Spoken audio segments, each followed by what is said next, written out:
préserver leur anonymat, les prénoms des personnages ont été modifiés. Quand mon dentiste m'a dit « Monsieur André, ça fera pas mal », je l'ai cru. Eh ben, j'aurais pas dû. Fou, j'ai dérouillé, hein. Et après, 3 jours de soupe. Alors quand il m'a dit « Opel reprend votre ancienne voiture, plus 4000 € pour l'achat d'une Corsa », là, je l'ai pas cru. Et c'était vrai. Et c'était trop tard. Et paf, dans les dents, André. Jusqu'au 30 avril, bénéficiez d'une reprise Argus plus 4000 € pour l'achat d'une Corsa neuve en stock avec climatisation, système multimédia Bluetooth et caméra de recul. Offre non cumulable réservée aux particuliers, conditions sur opel.fr. Elle accompagne vos nuits. La libre antenne, Caroline Veil sur Europe 1.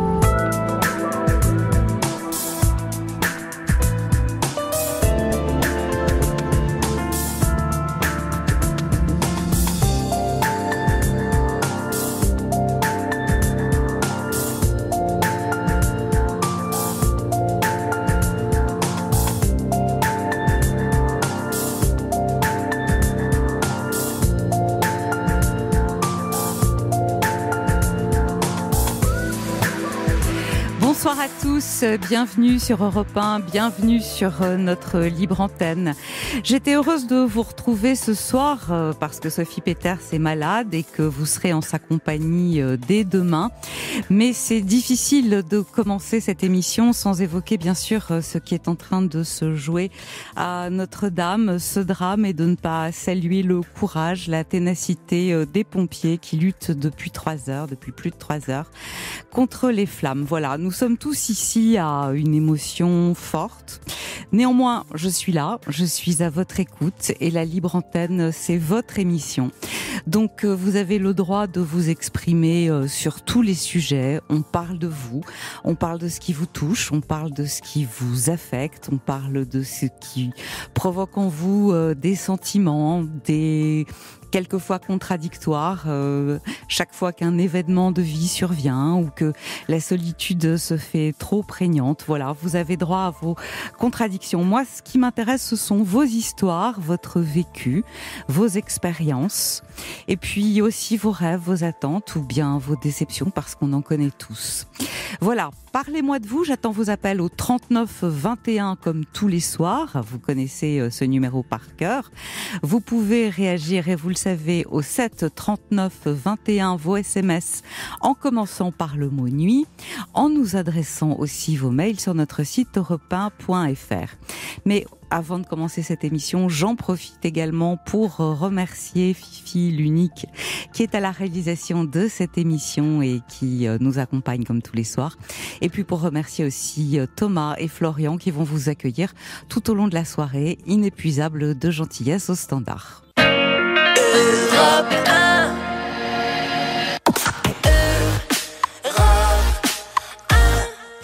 Et je vous propose de commencer cette émission avec Julien. Bonsoir Julien. Oui, bonsoir Caroline. Alors vous appelez, je crois, pour parler de l'enfance difficile qui a été la vôtre. Est-ce que vous voulez bien nous raconter ? Oui, c'est un peu la journée de la maltraitance des enfants. Oui. Donc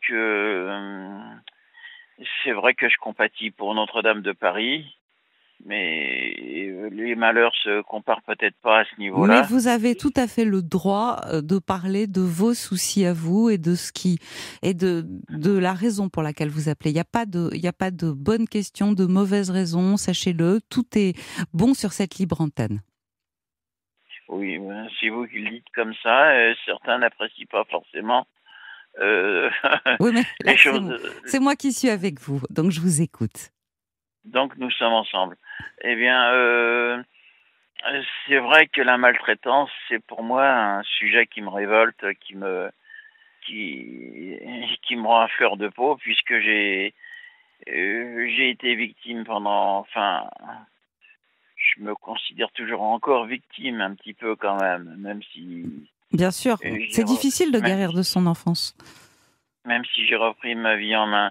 Mais j'ai vécu dans une pièce sans eau, sans hygiène mentale, physique, sans WC, avec un père émigré qui a mis la main sur une pauvre fille française, une brave femme courageuse, travailleuse, honnête, de bonne éducation, et lui c'était tout le contraire, quoi. C'était le démon marié avec un ange, quoi. Mais ça lui a permis d'avoir des papiers et puis de bénéficier de certains avantages sociaux. Alors sa seule éducation, c'était les insultes, les crachats, les coups. Et Depuis tout petit? Oui, ça a commencé très tôt, hein.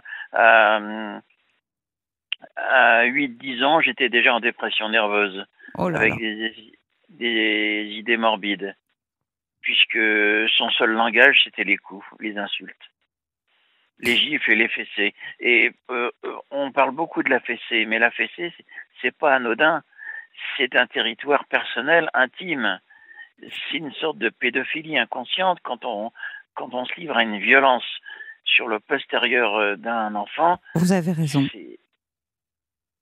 C'est terriblement dévalorisant, humiliant, Ouais. et ça le poursuit toute sa vie dans ses relations, dans son intégration sociale, sa vie scolaire, où il ne veut plus rien savoir de tout ce qui est adulte. Dites-moi, ces fessées, j'ai bien compris, elles étaient déculottées. Pas forcément, mais généralement c'était mise à nu et coup de ceinture. Oh là là. Votre mère ne pouvait pas s'interposer, elle n'en avait pas la force? Elle n'avait pas la force, la maturité, la conscience, les arguments, l'énergie pour me protéger, intervenir, s'opposer. Sauf quelquefois, dans certains cas. Mais globalement, elle était obligée d'être codépendante et complice. Ah, c'est comme ça que vous l'interprétez, c'est-à-dire qu'elle était entièrement sous sa coupe. Oui, elle était terrorisée, quoi. Et puis un petit peu pris dans son jeu pervers. Oui, bien sûr. Est-ce que vous avez des frères et sœurs, Julien? Oui, j'ai 2 frères qui s'en sont très mal sortis d'ailleurs. Ils sont mariés, ils ont été obligés de divorcer parce que il se révélait qu'ils étaient incapables d'être fidèles et d'aimer une femme correctement, d'élever des enfants correctement, et d'avoir une vie de mariage stable, équilibré, honnête. Et vous, comment vous vous en êtes sorti? Moi, j'ai pas pu me marier puisque j'étais incapable de m'aimer moi-même. Je voyais pas comment je pouvais aimer une femme durablement, stablement et faire une famille. J'ai passé mon temps à me reconstruire, quoi. Bien sûr. Alors, j'ai fait la tournée des sectes, des religions. Je trouvais rien à ma convenance. Ouais, vous cherchez une réponse. Oui. Attends d'ignominie. Mais j'ai toujours été plus fort que mon père parce que très tôt, j'avais la foi, la connaissance, la croyance, la sagesse et la révolte. J'avais le courage de dire non. Mais j'entends quand même une très grande maturité, une distance dans vos propos. Est-ce que vous avez fait un travail? Est-ce que quelqu'un vous a aidé, je veux dire, sur le plan psychologique? Est-ce que vous avez rencontré des aides, des soutiens? Alors, j'ai fait partie d'un groupe de psychothérapie, de la psychothérapie, des groupes de parole, quoi. Ouais. Des gens qui avaient traversé, qui n'avaient pas surmonté, mais traversé des épreuves terribles, et puis qui m'ont aidé à mettre des mots sur les mots, quoi, comme on dit. Et ça a pris des années, quoi. C'est pas un travail qui se fait en 2 coups les gros comme ça derrière les fagots. Surtout, permettez un peu d'humour paysan. Non, mais surtout, quand on a subi ce que vous avez supporté, c'est-à-dire l'horreur. À quel âge vous avez réussi à partir de chez vous? Eh bien, vers 12-13 ans, j'étais déjà en fugue permanente dans les bois, été comme hiver. Je faisais des feux de bois pour me réchauffer. Je passais mes journées dans les bois. Ouais. C'était mon seul refuge. J'ai été comme hiver. Je rentrais des fois à minuit, 1h du matin, quoi, quand tout le monde dormait. Et puis j'allais me coucher, quoi. Un lit pour 3. Dites-moi, à l'école, est-ce que personne n'a remarqué que vous subissiez ces traitements-là? Alors, à l'école, le professeur était gros fumeur et alcoolique. Quand il me voyait, il me disait, toi, tu finiras en tôle. T'es un bon à rien. Sympa. Et il me tapait dessus. Et il était méprisant, haineux. Mais il a Alors pas, que j'étais un... ça n'a pas duré toute votre scolarité, ça? Non, mais ça a duré quand même 3-4 ans avec ce professeur pourri. Waouh. Oui, il était vraiment haineux. Et puis un jour, on faisait une chorale. Je faisais exprès de chanter faux. Oui. Il m'a pris, il m'a jeté un grand coup de pied dans le cul. Puis il m'a viré de l'école comme ça. Ça s'est terminé. Et alors à 14 ans, j'étais dehors. J'étais heureux. J'étais heureux d'être parti enfin parce que c'était un stress terrible que d'être au fond de la classe, sur un banc, à ne participer à rien, à ne plus rien comprendre. Pas moyen d'avoir des amis? Non, il faut être le meilleur ami de soi-même et quand on n'y arrive pas, vous savez. Oui, mais quand on est amis, petit, on n'en a pas conscience encore. Est-ce que vous n'avez pas eu envie de nouer des relations avec d'autres enfants de votre classe qui auraient pu éventuellement... Non, parce que j'étais insociable. Je me battais. Enfin, D'accord. je me battais pas. Je n'agressais. Les gens, je les frappais pas. Mais je luttais. Vous étiez agressif. J'apprenais. Oui, agressif, mais sans être méchant, sans être violent. Mhm. J'aimais D'accord. me battre pour apprendre le judo, la lutte, les choses comme ça, quoi. Pour lutter un peu contre moi-même. Mais les autres comprenaient pas les choses de cette manière-là. Ils prenaient ça plutôt comme une invitation à la violence, quoi. Et ils réagissaient très mal, quoi. C'était pas des lutteurs. Ouais. Bah, surtout, vous deviez être beaucoup plus mûr qu'eux parce que ce que vous viviez était tellement difficile. Bah oui. Et puis ma mère, bon, elle a réalisé, elle m'a donné de l'amour, mais c'était un amour un peu bizarre, quoi. Il y avait une dimension psycho-affective incestueuse. Ah bon? Je rem- oui, elle m'appelait son chéri, mais je suis son fils, je suis pas son chéri. Mon amour, je suis pas son amour, je suis son fils. Il Bah, faut ce qu'elle sont quand même... m'élève. Oui, mais attention, ce sont quand même des termes, Julien, qu'on emploie assez fréquemment vis-à-vis de ses enfants. Hein. Mon amour, mon chéri, ça, c'est toutes les mères du monde ont employé ces termes. Enfin, quand je dis toutes les mères, Oui. un grand nombre. Oui, au début, quoi, ça donne une affectivité, des références émotionnelles valorisantes, mais il faut laisser grandir l'enfant, quoi. Oui, mais ça, Et, on est bien d'accord, mais elle a continué comme ça jusqu'à quel âge? Peut-être que c'était sa façon à elle de vouloir vous montrer à quel point elle vous aimait, qu'elle n'était pas non, partie prenante là-dedans. jusqu'à 12-13 ans, ça fait quand même tard, quoi. Oh non, j'entends beaucoup de mères appeler leurs enfants mon chéri, même toute leur vie. Hein. Il faut quand Oui, même le dire. c'est des mères qui sont un peu castrantes et accaparantes, et ça a des conséquences. Mais bon, ça fait toujours plaisir, mais ça ne rend pas autonome. Ouais. Alors, qu'est-ce que vous avez fait? Donc, vous avez cherché la réponse dans plusieurs religions et qu'est-ce que vous avez fait ensuite? Disons que j'ai fait plusieurs groupes de méditation, de sophrologie, de choses comme ça. Mais étant donné que j'avais beaucoup de mal à avoir un système relationnel réellement normal et équilibré, j'avais On a, des névroses Julien? inconscientes qui remontaient en surface, vous voyez. Oui, bien sûr. Et même à l'âge adulte, je m'étais assis dessus pendant pas mal de temps. Et alors, à l'âge adulte, qu'est-ce que vous faites? Alors à l'âge adulte, puisque j'avais aucun niveau scolaire et aucun métier, je me suis lancé dans le domaine artistique. Ah, Et, oui. Et donc après, j'ai travaillé dans les endroits que détestais le plus. ah bon? J'allais dans les écoles faire des animations visuelles pour les enfants, Pas mal, avec des thèmes relativement pédagogiques. pas mal. Ouais. Alors, Et j'ai fait ça pendant 15 ans, j'ai gagné plein de fric. Ah bon? Oui, oui, j'ai gagné plein d'heures. J'ai été très, très bien payé. Ouais. Et puis bon, j'ai fait la route des Indes. J'étais à Tahiti, en Espagne, en Iran, en Afghanistan, à l'époque où c'était pas trop dangereux, quoi. Ouais. Depuis que j'ai 69 ans, donc j'ai fait ça. J'étais encore un gamin, un adolescent, 20 ans, 21 ans, quoi. J'étais trop jeune, c'était de la folie, quoi. Alors j'étais un peu comme Hervé Villard. Bah, d'ailleurs, c'est un chanteur que j'ai rencontré à Saint-Germain-des-Prés. Il m'a payé une bière, un type super sympa que j'aime toujours beaucoup. Et je chante toutes ses chansons. Bah, ça a été Et une j'ai vraie appris à rencontre. chanter en... Pardon? Ça a été une vraie rencontre. Oui, c'était une rencontre sympa qui m'a fait plaisir et c'est le domaine artistique qui m'a un petit peu sauvé.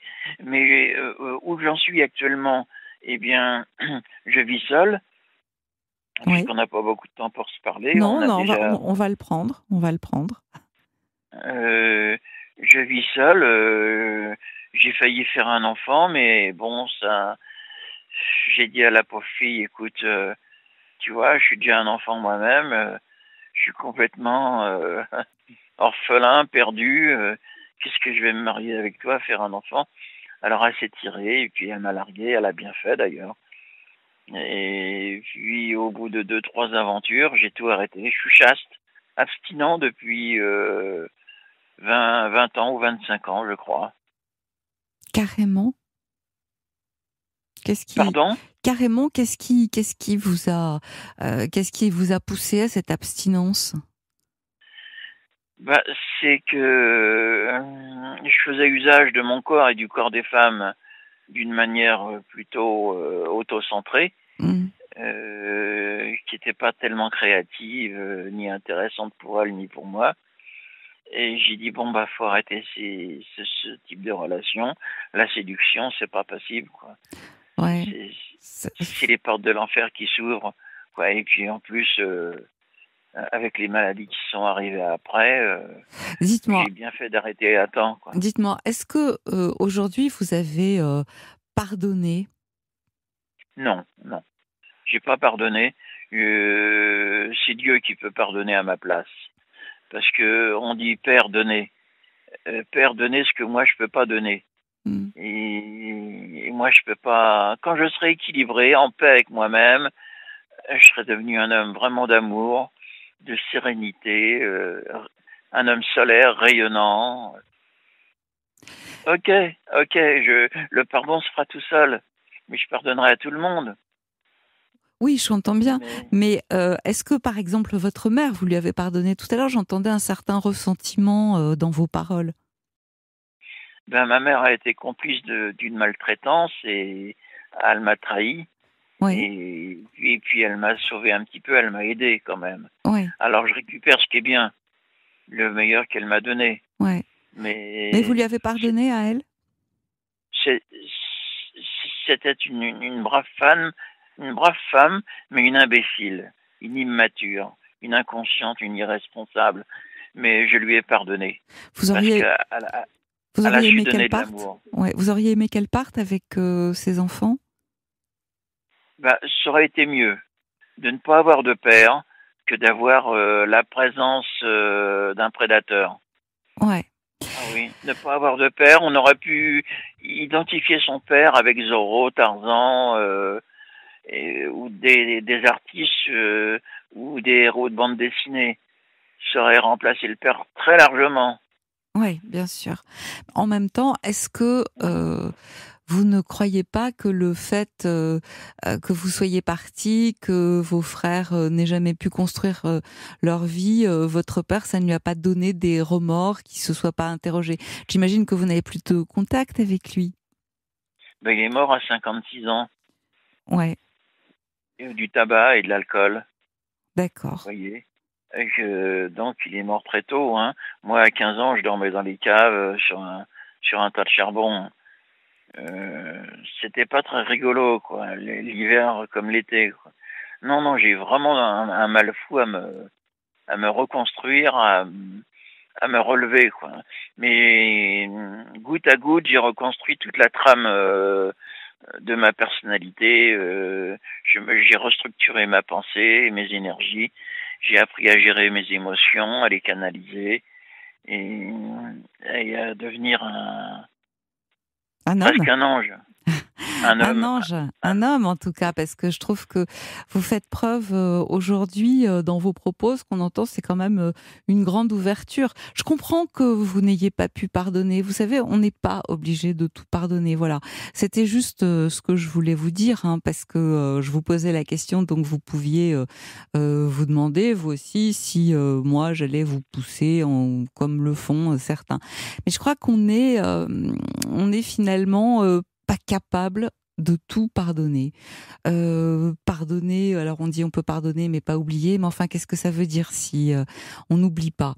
Je crois qu'à un moment donné, et ça s'entend quand vous parlez, c'est de prendre la distance nécessaire, c'est-à-dire de dire, voilà, ça m'est arrivé, c'est un drame, mais je vais être plus fort que ce drame et je vais vivre. Et ces gens-là, je les reverrai jamais parce qu'ils m'ont marqué au fer rouge, ils m'ont fait un mal de chien, que je ne peux plus avoir à faire jamais avec eux parce qu'il y va pour moi même de ma santé psychique. Ça, vous avez le droit. Vous avez le droit de le penser. Oui. Et donc, je vous comprends. Je comprends parce que tout n'est pas pardonnable. Et notamment ce qu'on fait aux enfants. Voilà, il faut bien voir qu'un enfant, vous avez tout à l'heure employé le terme de prédateur et c'est le bon. Parce que un enfant, c'est sans défense. Ça vient au monde, ça n'a rien demandé. Ça fait confiance. C'est petit, c'est faible, c'est fragile. Que la première chose à faire, le premier devoir d'un parent, c'est le protéger. Et que, vous, il vous est arrivé exactement le contraire. C'est-à-dire qu'on vous êtes retrouvé dans un monde qui était vraiment un monde sans merci. Voilà, je voudrais vous remercier, Julien, parce que c'est un témoignage courageux. Voilà. Je vous remercie aussi. Et puis, je voudrais dire quand même que Europe 1, c'est une antenne qui fait 5 à 6 heures de pédagogie. Merci. D'esprit. Merci en tout cas de votre appel. Merci, au revoir. Allez, Julien. je vous embrasse tous. Au revoir. Sur Europe 1, Caroline Veil vous écoute et vous accompagne. La libre antenne, Caroline Veil sur Europe 1.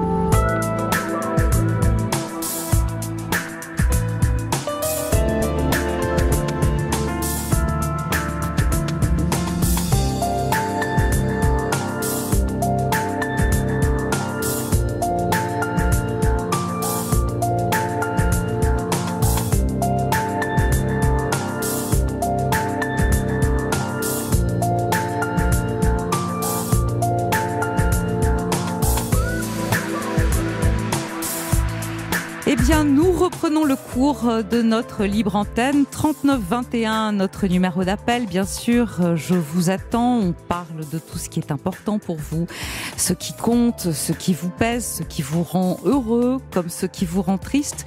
Vous le savez, parler de soi, c'est parler aussi de chacun d'entre nous, parce qu'on n'a pas vécu les mêmes histoires, bien sûr, pourtant on se reconnaît toujours un peu les uns à travers les autres. Et puis c'est aussi une façon de se rencontrer. Voilà.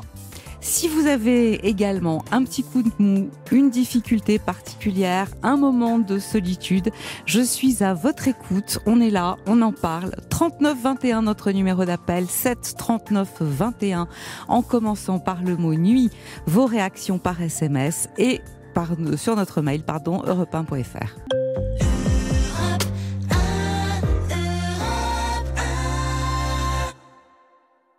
Alors, plein de SMS qui nous arrivent en même temps. Je voudrais remercier Gisèle, Daniel et tous les autres qui ont réagi au témoignage de Julien.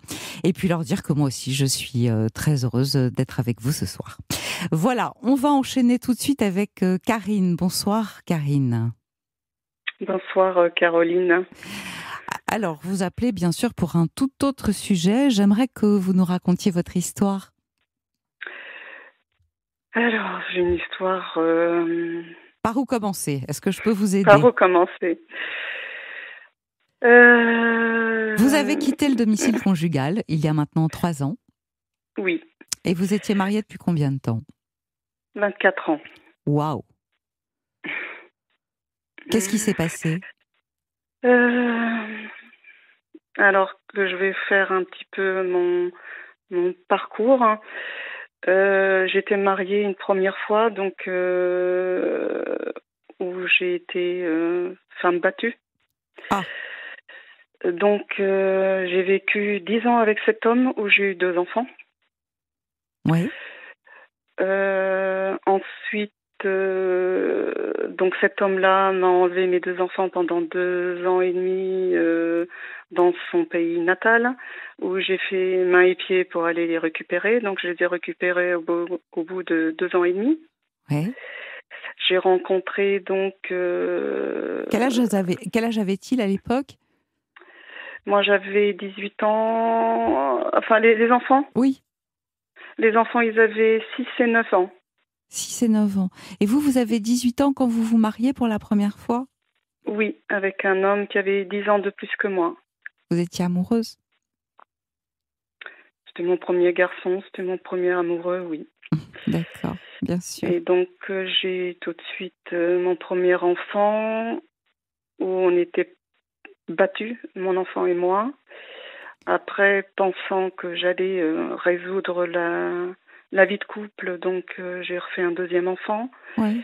Et ça s'est empiré. Et puis, au bout de 10 ans, j'ai quitté le foyer conjugal pour maltraitance. Bien sûr. Vous avez eu cette force. C'est difficile quelquefois, non? Très dur, très dur. Mm. Surtout que les enfants ont été enlevés quand même. Et pas force de dire au juge de faire quelque chose, et le juge n'avait pas assez de preuves comme quoi il me menaçait d'enlever les enfants, et donc ce qui est arrivé, c'est que effectivement il les a enlevés. Et j'ai rencontré donc, je suis pas encore divorcée, je suis en instance de divorce puisque ça se passe très très mal. Et donc j'ai rencontré donc ce monsieur avec qui j'ai vécu, j'ai vécu 4 ans. Au bout de 4 ans, donc on a eu une fille en commun. Oui, donc vous avez 3 enfants. J'ai 3 enfants, oui. Et donc du fait qu'on ait un enfant, il a voulu qu'on se marie. Donc j'ai eu très très peur au départ, donc j'ai eu du mal à dire oui, donc j'ai fini par dire oui.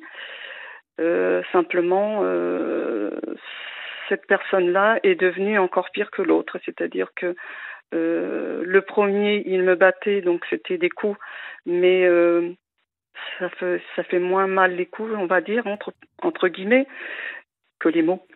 Vous trouvez? Vous savez, quand vous vivez, les coups font mal sur le coup, mais les paroles... Je suis d'accord avec vous, les paroles peuvent être d'une violence inouïe et faire un mal de chien. Mais les coups, on se les prend, c'est-à-dire que c'est une atteinte à votre intégrité physique. Oui, oui. Mais sauf que cet homme-là, j'ai vécu 24 ans, et pourquoi je suis restée 24 ans? Oui. J'ai subi parce que je n'avais pas envie qu'il m'enlève ma fille. Vous aviez peur, que bien ça sûr. recommence. Ouais. Et donc, quand elle a eu 18 ans, et ben là, je me suis dit, il est peut-être temps que j'arrête de ces souffrances, et je suis partie avec ma fille. Vous avez pu vous enfuir? Comment ça s'est passé? Comment ça s'est passé? Ça faisait déjà un moment, que ça n'allait plus, et j'ai découvert qu'il a pris sur Internet, il a pris contact avec son ancienne compagne. Ouais. Et là, ça a été comme si on avait enfoncé un couteau dans le cœur en disant ma fille, qu'est-ce que tu fais avec quelqu'un qui finalement recherche son ancienne compagne alors qu'il te le maltraite? Ça veut dire quelque part, je me suis j'ai pris très très mal. Et je lui ai fait part, sauf que le fait que je lui fasse part, ça s'est empiré un petit peu, et Oui. Et je vivais très mal, donc j'ai fait chambre à part, mais ça lui plaisait pas parce que c'est quelqu'un Oui. qui n'accepte pas la contrariété, c'est-à-dire qu'on doit faire ce qu'il a envie qu'on fasse, et si on dit non, il est très contrarié, et voilà, faut faire comme il a envie, pas comme moi j'avais envie. Dites-moi, dans ce que Oui. vous dites, vous vous décrivez comme quelqu'un qui a été très maltraité par cet homme. Et vous n'étiez pas parti, bien sûr, parce que vous aviez peur qu'il ne vous enlève votre fille, parce que vous aviez été très traumatisé par ce qui vous était arrivé précédemment. Par contre, le jour où vous découvrez qu'il voit une autre femme que vous, ce jour-là, vous vous dites « je peux partir ». Expliquez-moi ça. Pour expliquer ça, c'est-à-dire que je me suis sentie trahie, c'est-à-dire que Oui. pour moi, j'ai vécu avec cet homme où je l'aimais, puisque si j'étais avec lui, je l'aimais. Oui, mais vous dites que néanmoins, c'était très difficile. Vous aviez sans doute affaire à quelqu'un de pervers qui vous manipulait avec les mots, qui profitait de l'amour que vous aviez pour lui, pour vous enfoncer des coups de poignard. Et là, vous ne partez pas, alors que vous découvrez d'un seul coup qu'il est en contact avec une autre femme, son ex, et je ne pourrais pas vous dire pourquoi. Et ça vous fait réagir. Est-ce que ça m'a fait réagir parce que je me suis sentie trahie, c'est-à-dire que comment vous expliquer? Attendez, il y a aucun jugement, c'est juste pour comprendre. Oui, non, ce qui mais moi-même, je pourrais pas vous dire. Je me suis sentie trahie en disant, dans ma tête, je me suis dit, finalement, j'ai vécu avec un homme où je l'ai aimé, mais finalement, au bout de tant d'années, donc au bout de 20 ans, il va rechercher le contact de son ancienne compagne. Ça veut dire que j'étais avec lui, mais il m'aimait pas. Voilà, c'était ça. Oui, c'est-à-dire que j'ai supporté tout ça pour ça. Voilà, c'est exactement. Voilà, c'est ce que je me suis dit. Ouais. Et donc à partir de là, et pourquoi je suis partie je suis partie le 25 janvier 2016, c'est parce que il avait envie d'avoir des rapports sexuels et je ne voulais pas. Oui.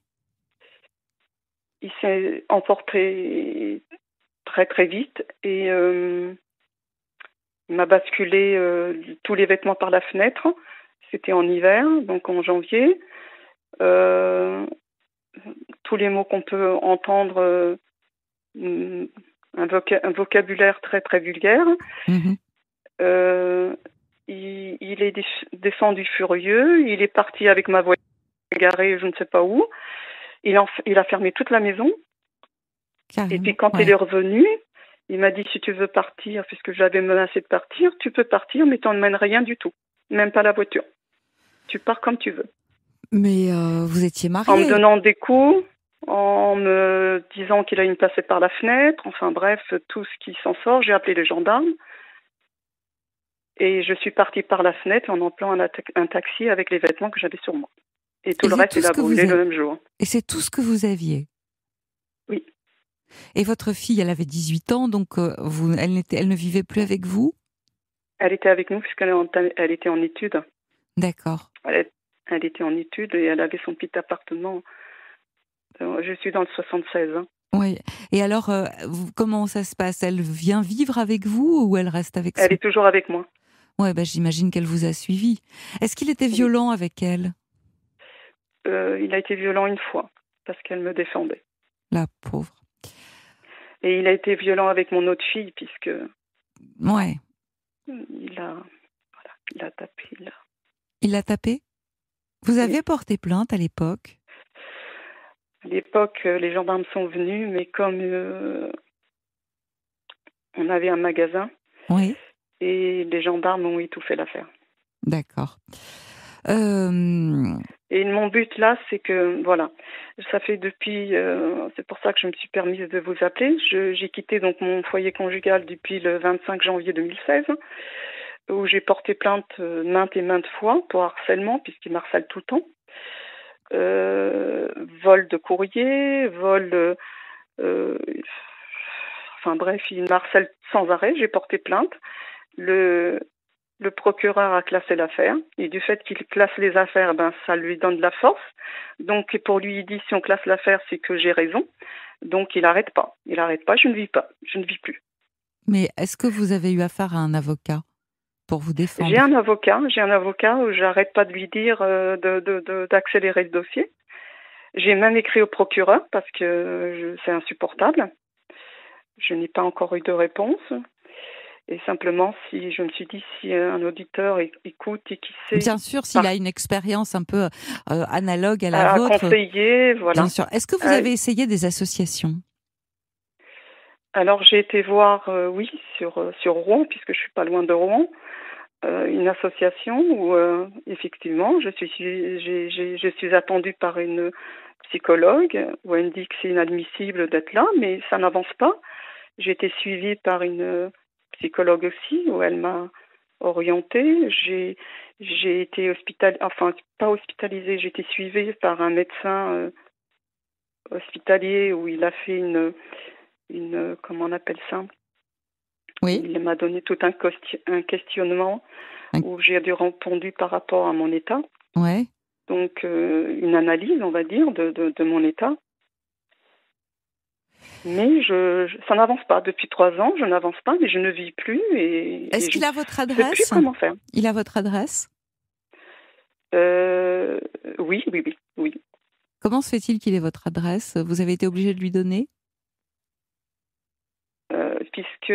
C'est-à-dire que l'adresse... non, je n'étais pas obligée de lui donner, mais l'adresse, c'est là où je travaille. D'accord. Et est-ce qu'il n'y a pas une association pour femmes battues, parce que c'est un peu votre cas, où il a battu maltraitance, il a battu votre fille. Est-ce que vous ne pouvez pas trouver auprès de ces associations une marche à suivre, une procédure qui vous permette que justice soit faite? Pourtant, j'appelle, mais... J'appelle. Parce que les psychologues, vous voyez, elles sont à votre écoute. Elles vont pouvoir recueillir votre histoire. Elles vont pouvoir éventuellement vous soutenir, essayer de vous donner le courage, la force de continuer ce que vous avez commencé, c'est-à-dire pouvoir poursuivre une action en justice. Mais peut-être que les associations ont d'autres moyens d'interférer et peuvent être, dans certains cas, plus efficaces. Et puis au moins, vous n'êtes pas seul dans cette lutte. Pourtant, j'ai appelé l'association qui est sur Rouen. Je les ai appelés, je leur ai dit simplement, je me dis, est-ce qu'ils ont trop de monde et puis ils délaissent certains dossiers. Est-ce que vous y êtes allé? Parce que appeler, c'est pas pareil que quand on y va. Je suis allée qu'une fois. Ouais. Et qu'est-ce qu'ils vous ont dit? Vous vous en rappelez? Alors, quand je suis allée, c'était simplement, elle m'a pas gardé longtemps, simplement pour me dire qu'elle comprenait pas pourquoi mon affaire n'avançait pas, pourquoi l'avocat n'avançait pas. Et qu'est-ce que vous en pensez, vous? Pourquoi finalement cet avocat n'avance pas? Alors pourquoi alors simplement parce que mon ex, à chaque fois, il apporte un document nouveau. Et quand on apporte un document nouveau, ses demandes, par exemple, ça peut être, il a pris un avocat, après il a arrêté, après il a pris un autre. Et à chaque fois, c'est reporté. Mais qu'est-ce qui est reporté? Donc, c'est-à-dire la procédure de divorce? La commission de procédure, voilà. Ouais, de divorce. Et quand vous portez plainte pour violence, pour, je sais pas moi, destruction de vos affaires, parce qu'il n'y a pas de vol entre époux, vous le savez. Mais, oui, ça je le sais, oui. Voilà, mais quand vous portez plainte, qu'est-ce qui se passe? Quand je porte plainte, les 2 dernières plaintes, une pour harcèlement a été classée sans suite pour manque de preuves. De preuves, ouais. Le deuxième pour harcèlement, et puis en plus il est venu me voler des documents professionnels, pareil, pour manque de preuves. Simplement, les dernières fois qu'il est venu sur mon lieu de travail, Ouais. Alors, il a levé la main. J'avais une cliente qui était présente qui a témoigné. J'ai eu une stagiaire qui était présente qui a témoigné. Et c'est classé. d'accord. Alors, question, pourquoi est-ce que vous ne déménagez pas ailleurs? J'ai mis tout en... Oui, c'est ce que j'ai fait là. C'est ce que j'ai... C'est la question que pose Laurence dans un SMS. Alors là, justement, là, j'ai tout mis en vente puisque la maison là où je suis nous appartient. Oui. Donc j'ai été voir le notaire et je mets tout en vente pour pouvoir, partir. Mais en même temps, vous savez que si c'est sa maison à lui aussi, il va falloir avoir sa signature. Est-ce que vous pensez... Oui, c'est ça, c'est ça. Donc j'ai été voir le notaire et puis je lui ai dit que je ne voulais pas être présente quand lui serait là, donc je lui donnerai procuration. Mais que je signerai le mandat et lui viendra signer, mais que je ne voudrais pas être présente avec lui. D'accord, mais est-ce que il va accepter la vente? J'en sais rien. C'est le souci. J'en sais rien. Parce que c'est, en même temps, il sait très bien que s'il vend, c'est-à-dire que si vous avez un peu d'argent devant vous, c'est votre liberté que vous prenez. Est-ce qu'il est prêt à vous lâcher? Alors, on a 2 maisons en commun. Donc, celle où je vis, c'est en commun. Donc, et celle où il vit, il est en commun. Au départ, mes demandes pour avoir la paix, je lui dis tu gardes une maison, je garde une maison. Enfin, c'est pas à lui que j'ai dit au juge. Mes demandes auprès de l'avocat, je gardais une maison, lui il en gardait une, puisque je sais que c'est une question d'argent. Et puis le juge, donc quand on a été en séparation de corps devant le juge, je lui ai dit écoutez, vous gardez donc la maison où on vivait ensemble et puis moi je garde celle où je travaille. Donc ça a été convenu comme ça, pensant qu'il accepterait puisque la maison là où il est plus gagnant que celle où je suis. Mais bon bref, simplement monsieur ne veut pas parce que comme il dit, quand il m'a connue j'avais rien, donc je partirais sans rien. Mais ça, c'est pas lui qui décide, il y a des lois. Non, mais ça, je sais bien. Simplement, au jour d'aujourd'hui, je me dis, je n'ai plus rien à perdre. De toute manière, moi, ce que je veux, c'est la paix. Donc, j'ai été voir le notaire, je lui ai dit, on vend tout. On vend tout. Vous préférez? Oui, je veux repartir à zéro, mais correctement, sans avoir. Vous avez raison pour pouvoir couper tous les liens, tous les ponts et pouvoir à nouveau vivre une vie. Alors, juste, vous êtes séparés de corps depuis 2 ans. Depuis 3, vous êtes parti, vous avez quitté le domicile. Normalement, au bout de 2 ans, je crois que de séparation, je crois que le divorce ou la procédure de divorce est prononcée d'office. Oui. Voilà. Oui. Alors la demande là qui a été faite par l'avocat, puisque j'appelle quasiment toutes les semaines l'avocat pour qu'il accélère le dossier.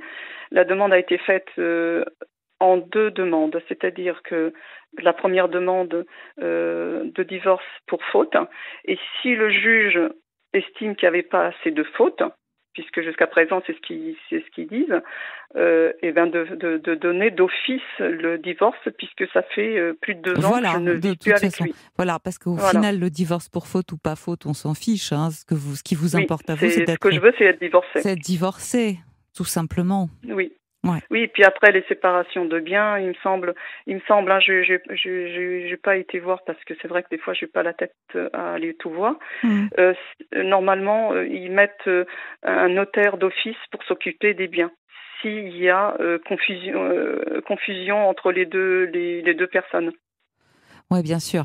En fait, il faut vraiment vous faire assister par votre avocat. Effectivement, c'est un notaire qui va être désigné par le juge et qui va être chargé de la liquidation des biens que vous avez acquis l'un et l'autre pendant le mariage. Alors, qu'est-ce que vous avez? Moi, j'ai envie que vous vous projetiez parce que finalement, vous avez bien compris que ce divorce, il va être prononcé, que votre mari le veuille ou pas. Qu'est-ce que vous auriez envie de faire, vous? Par rapport à quoi? Par rapport à votre vie future. Qu'est-ce que vous avez comme projet? Qu'est-ce que vous aviez comme rêve? Qu'est-ce qui pourrait vous permettre de reprendre pied dans la vie? Qu'est-ce qui pourrait c'est déjà être débarrassé déjà de tous ces soucis, de partir dans un lieu où je vivrai en paix en allant voir mes enfants, mes petits-enfants Je vous interromps et quelques repartir à instants. zéro. Attendez, Oui, je vous je vous en interromps prie. quelques instants, Karine. On se retrouve Je vous tout en de suite prie. après la pause.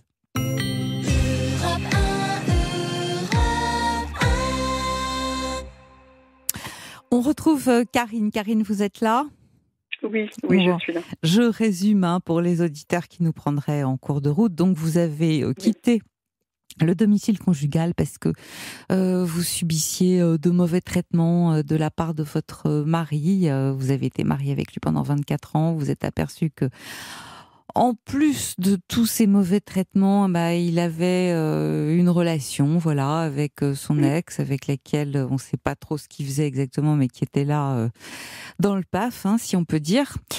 Et que c'est ce qui vous a permis de partir. Vous êtes d'ailleurs parti depuis 3 ans. Et depuis 3 ans, tout ce que vous avez fait comme procédure, c'est peine perdue, à part, bien sûr, le fait que vous soyez séparés de corps et pour cause.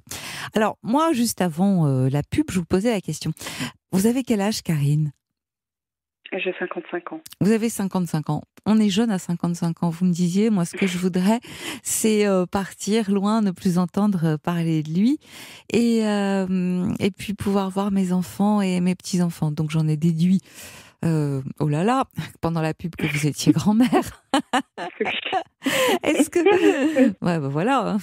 Oui, quand on a des enfants jeunes, forcément. Ouais. Et puis, est-ce que vos enfants vous aident et vous soutiennent là-dedans ? Quel rapport vous avez avec eux ?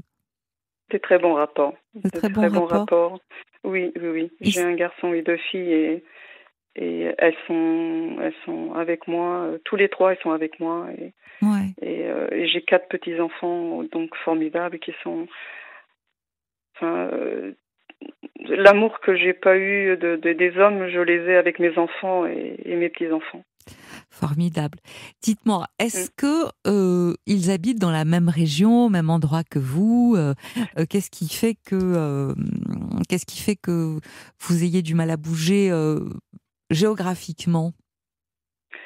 Effectivement, j'ai donc ma dernière qui était avec moi. J'ai celle du milieu qui est pas loin, qui a une dizaine de kilomètres. Il y a que mon fils qui est un peu plus loin, il est à Caen. Donc, effectivement, voilà, c'est...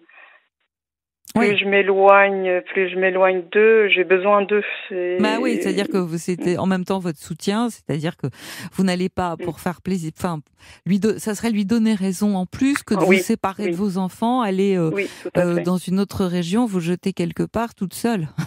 C'est un peu ça l'idée, bien sûr. Bon, il y a quand même moyen. Il y a quand même moyen de trouver un appartement, un lieu pour vous et dont il n'est pas l'adresse. Ça, ce serait pas si compliqué. Oui. Donc, oui. Là-dessus, je suis d'accord avec vous. Je pense que c'est ce que je vais faire de toute manière.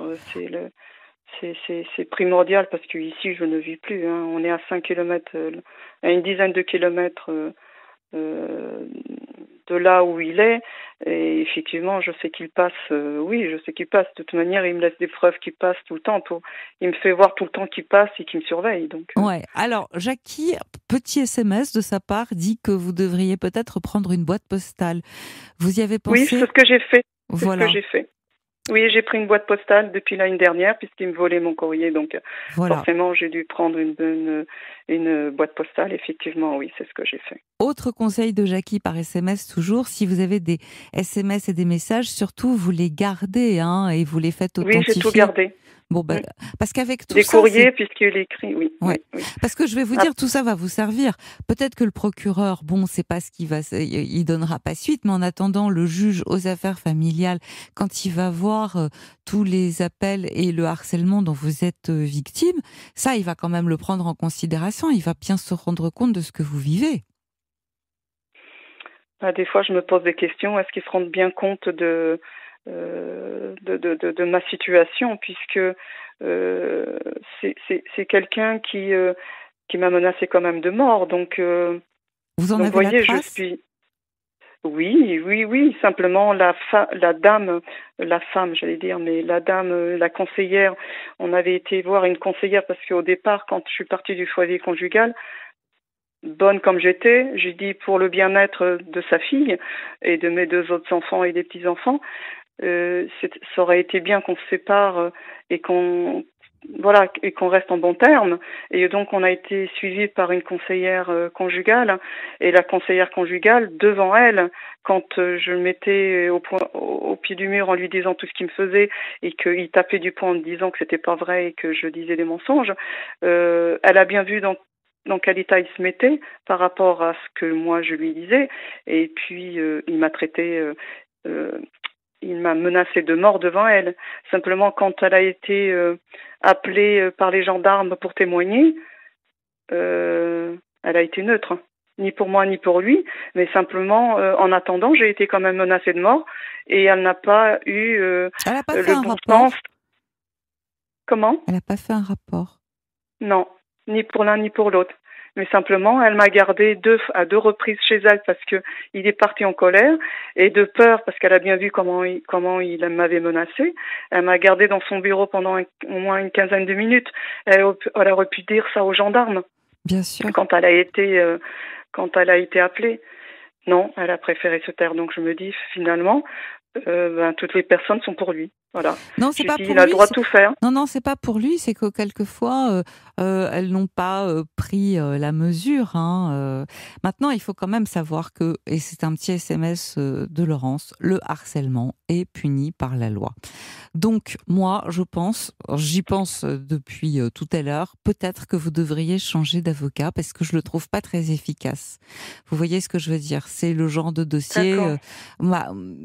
C'est toujours compliqué de conseiller ce genre de choses. C'est pour ça que j'aime bien avoir des SMS, et j'en ai quand même 1 ou 2 qui vont dans ce sens. Donc, il y a certains auditeurs qui sont comme moi sensibles, j'ai envie de dire, à l'inertie avec laquelle vous êtes traité. Et je trouve que quand il y a harcèlement, que quand il y a des menaces de mort, je trouve que votre avocat, il manque un peu d'efficacité, et je trouve un peu laxiste. Alors peut-être que vous devriez aller prendre en tout cas un autre conseil, chez une femme par exemple, qui est plus spécialisée là-dedans. Il y a des cabinets d'avocates qui sont spécialisés ce serait peut-être bien de vous renseigner, parce que quelqu'un qui monte au créneau, qui vous défende davantage, qui fasse en sorte que la procédure s'accélère, que vous soyez divorcé au plus vite, vous y avez droit, au bout de 2 ans c'est automatique, etc., et que vous puissiez enfin continuer.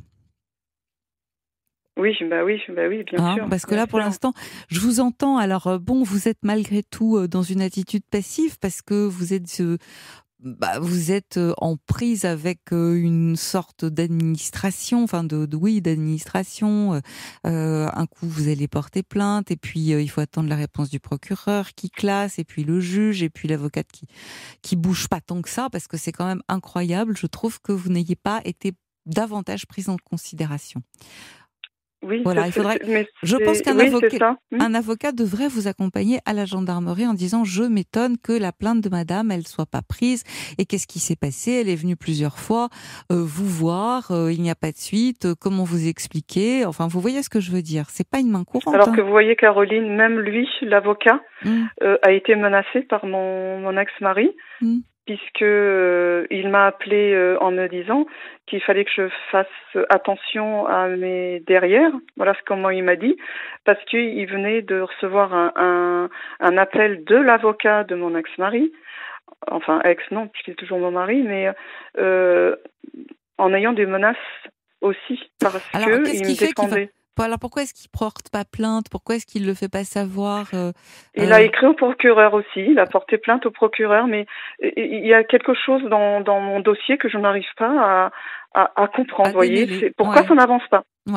Pourquoi ça n'avance pas? Soit on change d'avocat, et peut-être que vous devriez en tout cas prendre quelqu'un qui vous défende avec un peu plus de nerfs, parce que là je trouve que c'est calme tout ça, et c'est ce qui vous permettrait vous de sortir de cette attitude passive dans laquelle on vous cantonne, parce que vous êtes en train de subir et il n'y a pas d'action derrière. Non, et ça, ça tue. Et ça tue. Alors vous vous disiez que vous aviez un magasin, Karine. Vous l'avez toujours, ce magasin? Vous travaillez encore? Oui. Oui. Oui, puisque Ah, je suis, comment dire, dans le magasin, j'ai mis une sonnette puisque comme je vous dis, je ne vis plus. Donc, pour venir dans mon magasin, on est obligé de sonner pour que je vienne ouvrir puisque depuis, comme c'est une entrée libre et qu'ils se permettaient de venir quand ils voulaient. Ah bah c'est pas Donc pratique. depuis l'année dernière, oui. Donc Ça vous voyez n'aide pas. oui, voilà, Ouais. comment je vis. Merdier, j'ai envie de dire. Hein. Dites-moi, vous êtes autonome financièrement ? Oui, je suis autonome, oui. Bon, bah ça c'est déjà un bon point. Hein. Je voudrais vous demander pourquoi, d'après vous, depuis 3 ans, il ne lâche pas ? Est-ce que c'est juste une question d'argent ou est-ce qu'il y a un autre enjeu derrière ? C'est l'argent, c'est les biens. C'est-à-dire que c'est quelqu'un que pour lui, je suis une bonne à rien. J'ai jamais rien fait, alors que j'ai toujours travaillé. Et l'argent, ça lui appartient, ça m'appartient pas. Ouais, c'est-à-dire qu'en fait, c'est un malade du contrôle. Il doit tout contrôler et rien ne doit être à vous. C'est-à-dire que il est forcené dans sa vengeance. Oui, c'est simplement pour me punir. Pour lui, c'est je te mettrai, alors voilà ces termes, je te mettrai plus bas que terre. Tu iras toute nue sous terre. Toute nue sous terre, mais c'est horrible. Vous vous rendez compte, les mots, il faut peser les mots. Hein. Ouais, c'est horrible. Comment est-ce qu'on peut dire ça à quelqu'un qui a été votre femme pendant 24 ans ? Et quand il envoie des courriers, en plus, hein. Oui. Et quand il envoie des courriers, c'est toujours je t'aime toujours, reviens, je te pardonne. Je te pardonne. Oui. Tous ces courriers, c'est des mots. S'il fait tout ça, c'est parce qu'il m'aime. Il est vraiment dans la toute-puissance, hein. Ah non, mais la dernière fois, la psychologue me disait, il est, comme il obtient pas ce qu'il veut, c'est lui maintenant là qui se fait la victime.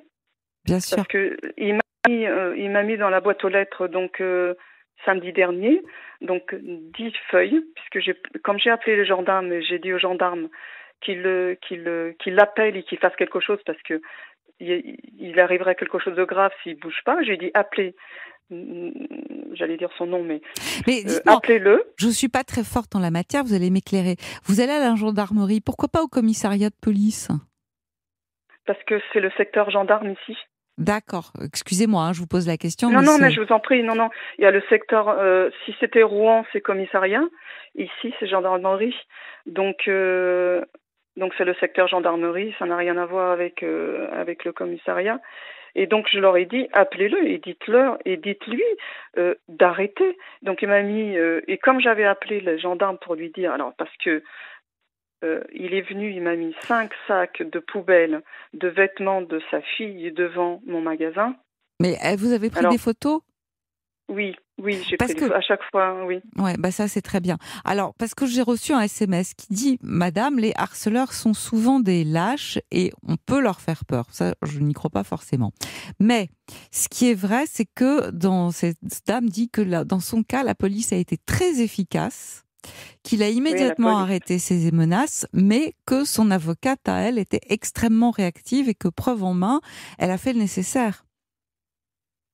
Pourtant, mon avocat, j'arrête pas de l'appeler. Hein. Donc, je vais faire comme vous me l'avez dit, Caroline, c'est que je vais me renseigner si je peux changer, que je change d'avocat, que je trouve quelqu'un qui soit à même de me défendre.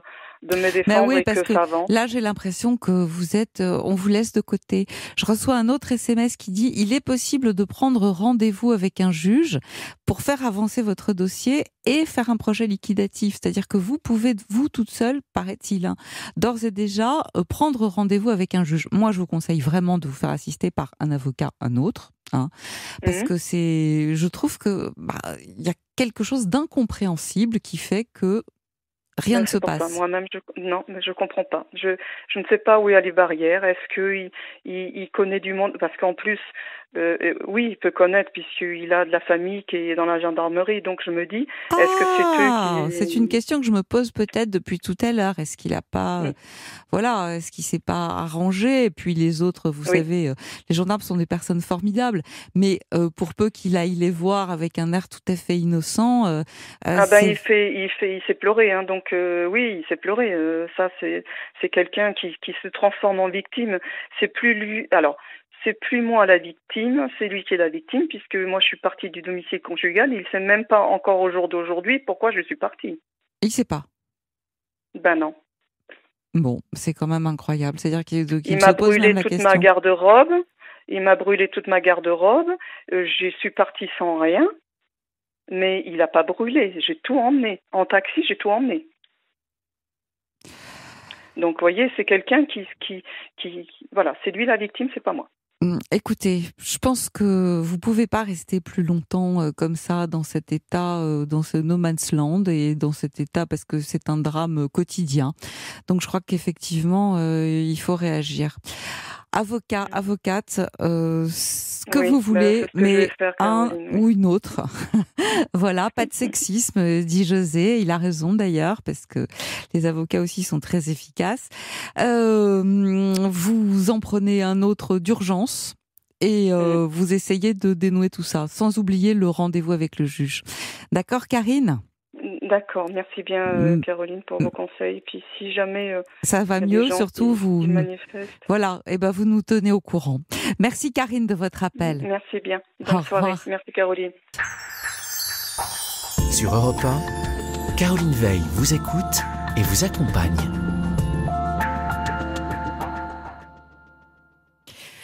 Bien, on va reprendre maintenant tout de suite un autre auditeur. Un peu de pub peut-être d'abord pour patienter. Non, pas de pub me dit-on. Bien, je prends un autre auditeur. Monette est avec nous.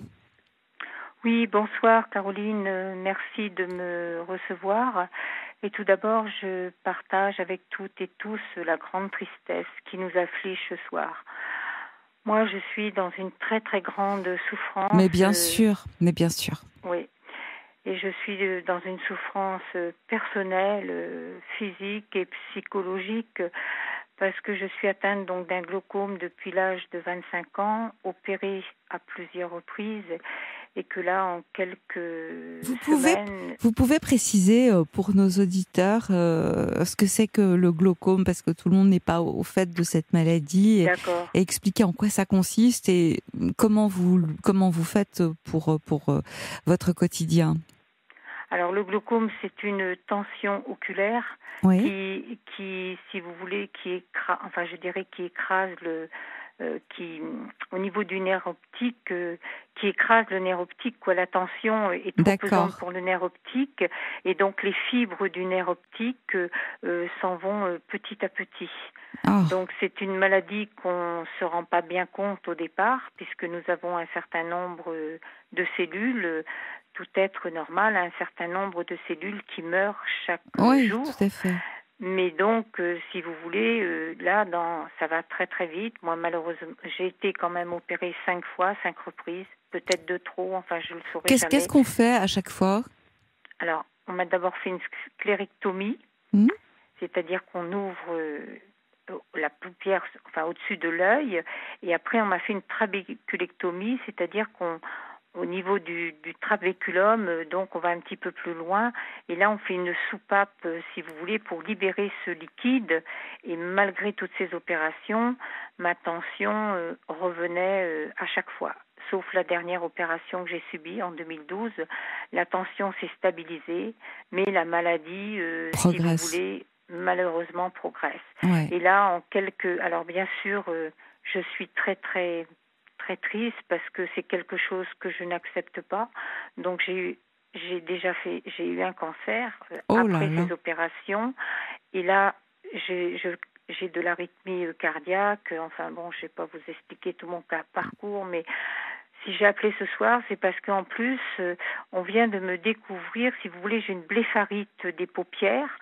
Donc, qu'est-ce que c'est? La blépharite, c'est, si vous voulez, les paupières, les glandes des paupières qui ne fonctionnent plus. C'est-à-dire, moi, maintenant, je connais tout ça. Je pense que certains auditeurs pourront m'aider. Peut-être, ce sont les glandes mébonus. Et alors, ça consiste en quoi, Monette? Je veux dire, quelles sont les conséquences? Alors, les conséquences, c'est que ça donne une très, très grande sécheresse oculaire. Et c'est un peu pour ça que je vous appelle ce soir. Parce qu'en plus, on vient de me faire... alors, j'ai cette blépharite, comme je vous ai dit, avec les glandes mébonus qui sont bouchées. On appelle ça bouchée. Et elles ne fonctionnent plus, donc je n'ai plus de larmes. Et en plus, j'ai une kératite chronique et toxique. J'ai vraiment la totale. Ah, mais la totale, hein. Ah oui, et là, je viens d'avoir, au CHU de ma région, on vient de me découvrir une sialadénite lymphocytaire. Alors, moi, j'ai retenu le nom parce que je ne peux plus lire. Donc, cette sialadénite lymphocytaire atteint les glandes salivaires et les glandes des yeux. Donc, c'est une conséquence de ce que vous avez déjà? Oui, voilà, c'est ça. Donc, je n'ai plus de larmes. Là, ce soir, vous voyez, en écoutant pour la grande tristesse qui nous afflige, là, j'ai même pas pu pleurer. Je peux plus pleurer. Alors, les ophtalmos sont complètement démunis parce qu'on me donne des gouttes lubrifiantes. Oui, des fausses larmes. Oui, mais plus je mets de gouttes, plus, si vous voulez, ça me brûle les yeux puisque j'ai des brûlures en permanence. Alors, je me disais que peut-être que parmi les auditeurs et auditrices, je sais qu'il y a eu des témoignages de maladies comme ça. Similaires. Qui ont pu, pas spécialement. L'autre fois, j'entendais un témoignage sur la CEP, la sclérose en plaques, et il y a eu un très, très beau témoignage. Et des auditeurs ont donné des tuyaux à une femme qui, justement, ne savait plus... quel traitement elle pouvait faire puisque tout échouait. Moi, on m'a donné, si vous voulez, un traitement à base de cortisone, mais ça a renforcé au niveau de mes brûlures et de mes douleurs, parce que je n'arrête pas d'avoir des douleurs dans les yeux. Alors, on me dit bien sûr que je suis stressée, vous devez bien l'imaginer, je suis stressée. Mais comment ne pas être stressée? Donc, je ne veux pas être sous antidépresseurs parce que les antidépresseurs assèchent les yeux. Donc, vous voyez, c'est le chat qui se mord la queue. Et dans les traitements que j'ai pour le cœur, il y a également un médicament qui m'assèche les yeux. Et donc, mon cardiologue a accepté de me le donner un jour sur 2 pour essayer de limiter les dégâts, parce que je ne vois plus qu'un filet de lumière. Oh là là là là. Alors, c'est vraiment en plus de souffrir. Et je souffre. Alors, je me disais que peut-être... il y a peut-être des... C'est pour ça, je me suis dit, c'est la libre antenne. Mais vous avez raison, vous avez tellement raison, Monette, parce qu'on est là justement pour partager, on est là pour témoigner, et justement, il y a des auditeurs qui n'ont pas, qui ont vécu la même chose que vous, ou des circonstances analogues, et qui peuvent peut-être vous aider, ou en tout cas vous soutenir, parce que j'imagine que on se sent très seul. Et oui, parce qu'en plus, je vis seule. Bon, la vie en a décidé ainsi. Et donc, si vous voulez, il y a quelque chose quand même qui m'a interpellée. C'est que toute petite, j'ai eu peur de perdre ma vue. Alors, est-ce que j'ai pas programmé ça? Non, on a quelquefois en nous des instincts où on sent les choses avant qu'elles ne nous arrivent. Je pense pas que vous l'ayez programmé, vous n'allez pas vous rajouter de la culpabilité en plus par-dessus tout ça, c'est tout ce qui manque, comme si vous n'aviez déjà pas assez mal et si vous ne souffriez pas assez. Non, j'entends bien. Dites-moi, Monette, on va s'interrompre quelques instants, je vous retrouve tout de suite après le journal, d'accord? Surtout, vous ne raccrochez pas. Non. Raccroche on pas. Reste ensemble. À tout de suite. Merci de votre gentillesse. Merci beaucoup. À tout de suite. Elle accompagne vos nuits. La libre antenne. Caroline Veil sur Europe 1.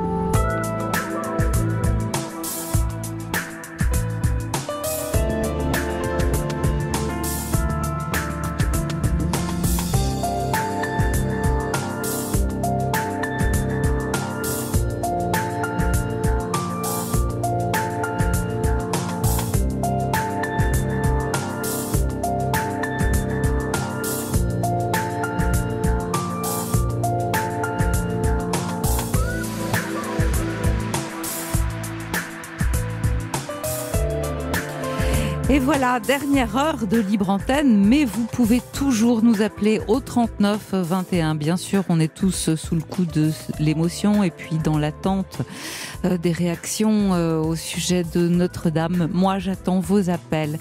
On continue de se raconter les uns les autres et de se rencontrer comme ça, juste en parlant, en bavardant. On évoque nos histoires, on évoque nos expériences, les événements qui font toute une vie, voilà. Alors, et puis, si vous avez une difficulté particulière, surtout, n'hésitez pas, je suis à votre écoute. Nous sommes là éventuellement pour vous aider, comme c'est le cas pour Monette, qui a fait un appel ce soir à nos auditeurs qui auraient éventuellement des renseignements ou des aides à lui proposer. Voilà, je vous retrouve dans quelques instants.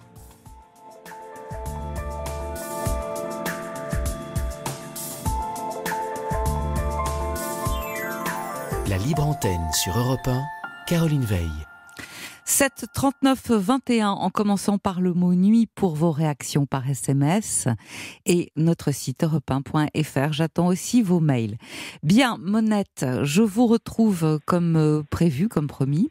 Oui. Vous êtes là, voilà, vous avez entendu, je fais un appel, parce que nos auditeurs, il y a quand même toujours cette solidarité que je remarque à chaque fois et qui fait que ils interviennent, ils sont prêts à vous donner leur tuyau, si on peut dire, si on peut appeler ça comme ça, malgré tout. J'ai reçu d'ailleurs un SMS qui dit que la maman d'une auditrice souffre à peu près d'une maladie qui est similaire à la vôtre. Elle vous fait part de tous ses encouragements parce que sa mère lui décrit des douleurs comme des aiguilles. Voilà. Exactement le mot. Des coups d'aiguille qu'elle a en permanence. En permanence.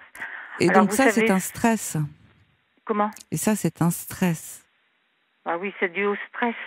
Ouais, non, c'est pas dû au stress, c'est un stress permanent. Ah oui, d'accord, parce que moi, on me dit c'est dû à mon stress, quoi. Ah non, pas du tout. Vous avez une maladie qui vous atteint, vous l'avez expliqué.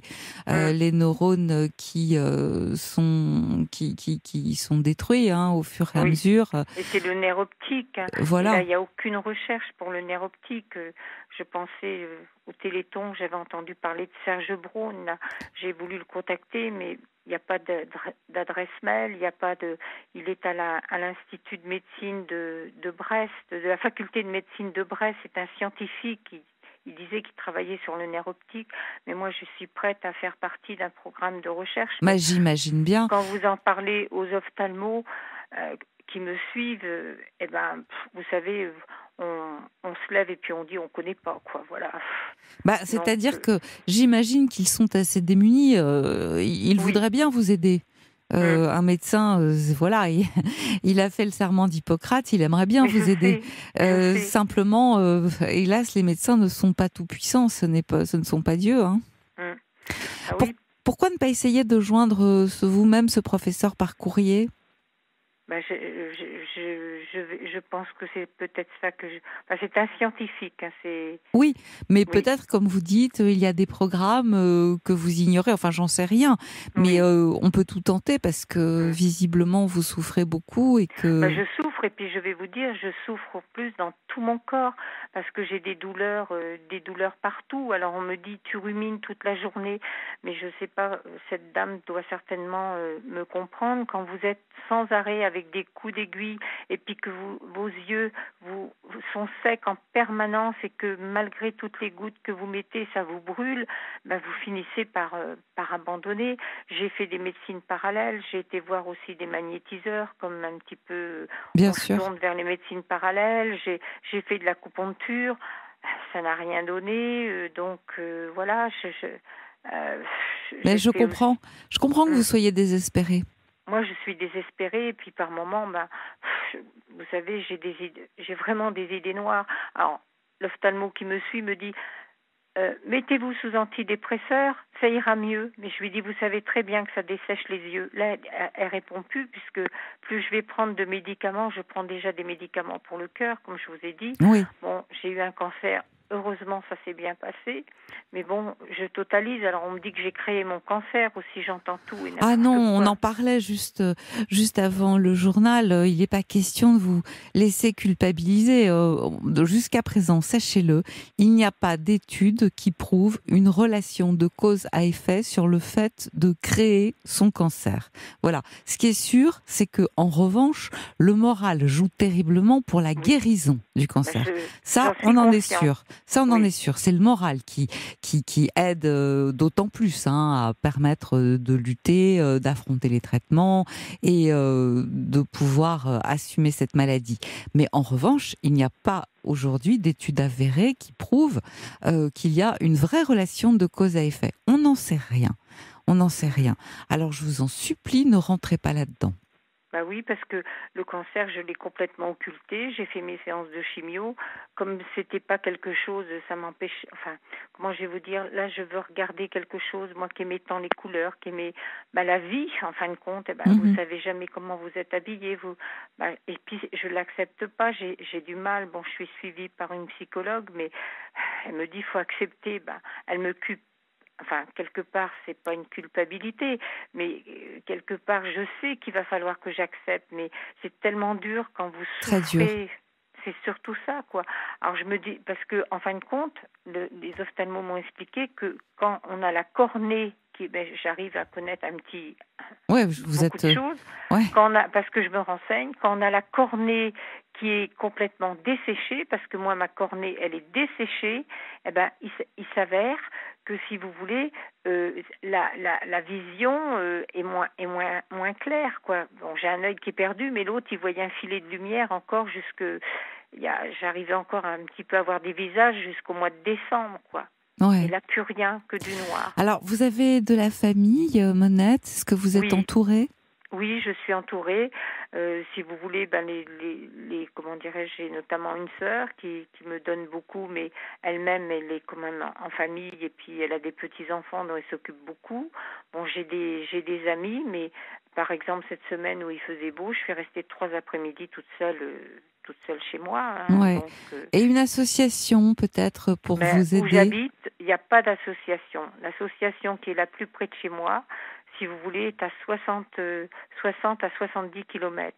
Donc il faut quelqu'un qui éventuellement m'emmène ou des bénévoles. Mais bon, j'ai téléphoné, ils n'ont pas de bénévoles qui sont dans ma région.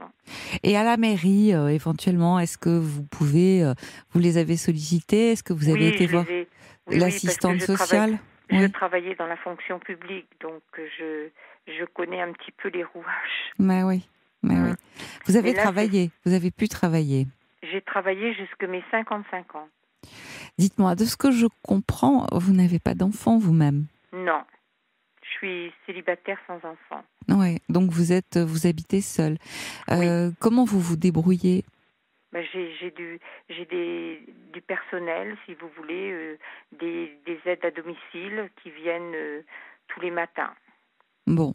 Et est-ce que c'est pas un moment de compagnie pour vous qui vous permettent si vous voulez, mais elle me voit tellement en souffrance. C'est vrai que par moment, j'arrive, moi qui étais si agréable, par moment, j'arrive à...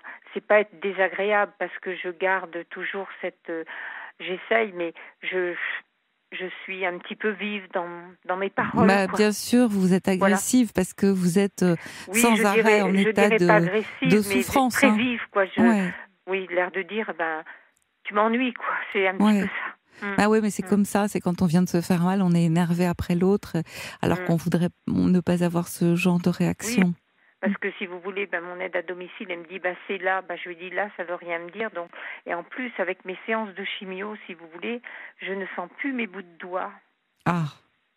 Oui, j'ai vraiment... oui, c'est-à-dire que c'est difficile pour vous de se repérer. Oui, oui. Écoutez, je vous souhaite vraiment du courage. Parce que je ne sais pas si par exemple, je sais pas, il y a peut-être des gens qui ont fait des traitements en particulier, des traitements naturels ou qui ont peut-être pris des choses naturelles comme des compléments alimentaires ou des choses comme ça. Des trucs pour soulager. des trucs pour soulager, parce que bon, moi j'ai pris la cortisone, mais ça ne m'a pas convenu. Parce que bon, la cortisone en plus augmente la tension oculaire, c'est pas bon. Mais bon, il y a peut-être, vous savez, dans les plantes, mais bon, je fais appel un petit peu. C'est pour ça que j'ai voulu appeler. Mais vous avez très bien fait. On est là pour ça.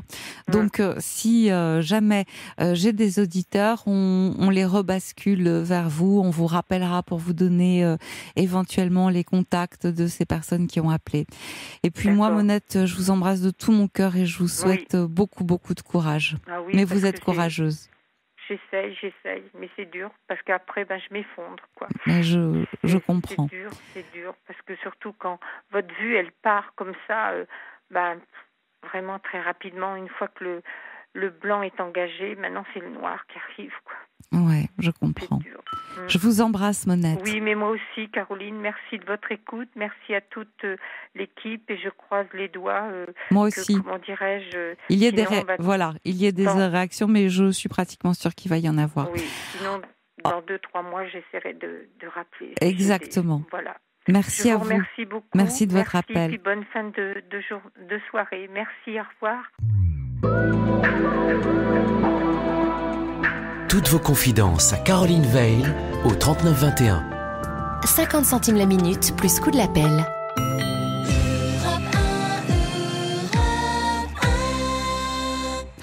Donc, nous allons poursuivre avec Dominique, mais néanmoins, je voudrais remercier Marianne et puis Jade qui vient d'envoyer un SMS en disant que Monette peut-être pourrait essayer l'hypnose ou en tout cas essayer d'aller au centre antidouleur de manière à ce qu'elle puisse être un peu soulagée. Et puis Marianne également qui dit qu'elle va laisser son numéro de portable à Monette, voilà, et elle demande juste que ça ne soit jamais le matin, mais on va transmettre tout ça hors antenne à Monette. En tout cas, je remercie nos auditeurs de se manifester comme toujours et de faire preuve de solidarité. Voilà, Dominique, je suis avec vous. Bonsoir Dominique. Bonsoir. Je voudrais m'excuser auprès des auditeurs parce que je bégaye par moment. C'est pas grave. Je peux comprendre. Je comprends la douleur de la dame. Ouais. J'ai pas pu parler jusqu'à 16 ans presque. Voilà. Vous n'avez pas pu parler jusqu'à 16 ans ? Non. Qu'est-ce qui vous est arrivé ? Je bégayais depuis tout petit, quoi. Ouais. On m'a expliqué que c'est dû au manque d'amour des parents, je pense. Que c'est dû à ça. Voilà. Que c'est dû à ça. Alors, est-ce que vous voulez bien nous raconter qu'est-ce qui a fait qu'un jour, vous ayez réussi déjà à dominer ce bégaiement ? Voilà, ça y est, c'est reparti. Non, c'est pas grave. Je voulais vous remercier d'abord parce que me donner la parole. Mais c'est moi qui vous remercie. Ça existe à la radio, je pense. Parce que quelqu'un qui bégaye, on l'entend très rarement, je pense. Mais écoutez, vous êtes avec moi et ici, tous les auditeurs ont droit de citer. Voilà. Donc, Dominique, alors qu'est-ce qui vous a permis de surmonter ce bégaiement et de pouvoir vous exprimer ? Parce que pour l'instant, vous vous exprimez bien. Bégaiement, j'ai eu plusieurs épreuves. J'ai eu 3 grosses épreuves dans ma vie. C'est pour ça que j'appelle. Vous voulez, j'ai été placé en IMP parce que je ne pouvais pas suivre une scolarité normale suite au bégaiement, quoi. Ouais. Et puis là, j'ai subi de la maltraitance. Dans le foyer ? Dans un IMP. J'ai 62 ans et ça se passait dans les années 68. Donc, comme je bégayais, c'était par la SNCF, je ne pouvais pas suivre une scolarité normale comme tout le monde. D'accord. Vous pouvez préciser ce que c'était qu'un IMP ? Ça s'appelait dans le temps, dans les années 68, c'est un institut médico-pédagogique. D'accord. Voilà. Et puis là-bas, c'était pas mal sévère, quoi. Et puis je mets pas le foie Génis. Alors quand c'était au menu, j'allais chercher du papier toilette, je le mettais dans ma poche et puis je le jetais dans les toilettes. Et puis il y a une éducatrice, vous voyez, j'ai 62 ans, je me souviens de son prénom, elle s'appelait Odette. Elle a vu mon ménage, mon manège, excusez-moi. Ouais. Et puis c'était dans un réfectoire, quoi.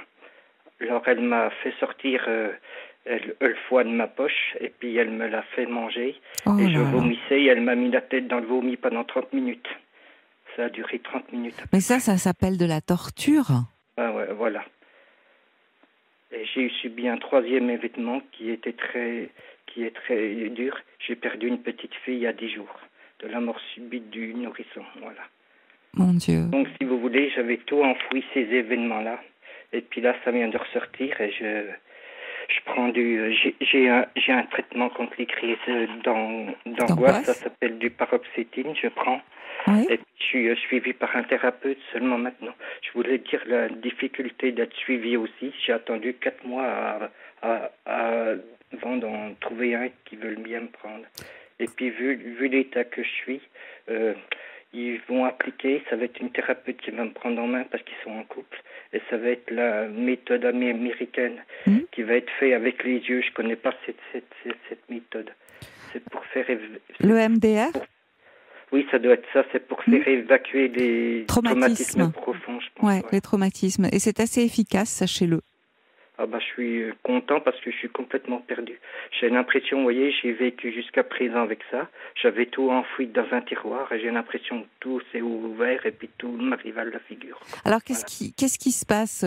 Est-ce qu'il y a eu un événement particulier qui a déclenché Je pense que je m'étais, d'après le thérapeute, j'ai eu 4 séances. Il m'a dit que j'avais tout enfoui dans le je m'étais réfugié dans le travail ici. Ouais. Qu'est-ce que vous avez fait comme travail, Dominique ? Je voulais dire que je compatis avec l'Église parce que j'ai été graveur sur pierre, vous voyez. Ah, d'accord. Voilà, j'ai été graveur sur pierre, donc j'ai pas mal travaillé dans les églises. J'ai gravé pas mal de plaques. Alors ça me touche beaucoup. Je connais bien la pierre. Ouais, ce qui est en train de se passer là à Notre-Dame. Oui, ouais. Je l'avais visité, j'avais été dedans, j'ai eu cette chance-là. Puis ça me touche, comme beaucoup de Français, ça me touche beaucoup. Ah oui, ça fait partie de l'histoire. Je voulais vous dire, je témoigne aussi pour vous dire que tout le mal que j'ai eu, je ne l'ai pas reproduit. Ma force d'avoir eu, j'ai pu avoir une vie normale, malgré un passé comme ça, et on peut s'en sortir. Moi, le mal qu'on m'a fait, j'ai fait du bien à la place. Mais ça s'appelle la résilience. Est-ce que vous voulez bien me raconter ce que vous avez vécu quand vous êtes enfin sorti de ce centre ? Ce que j'ai fait, si vous voulez, j'ai eu une vie normale.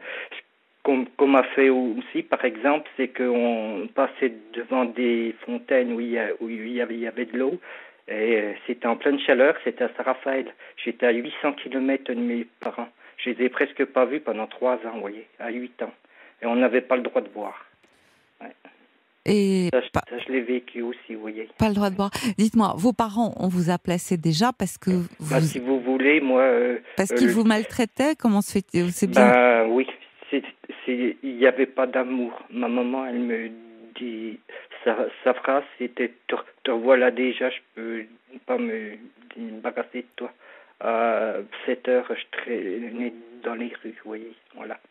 Et puis mon papa, c'était les coups, voilà. C'était les coups, d'accord. Ouais. Et qui est-ce qui s'en est aperçu ? Une assistante sociale ?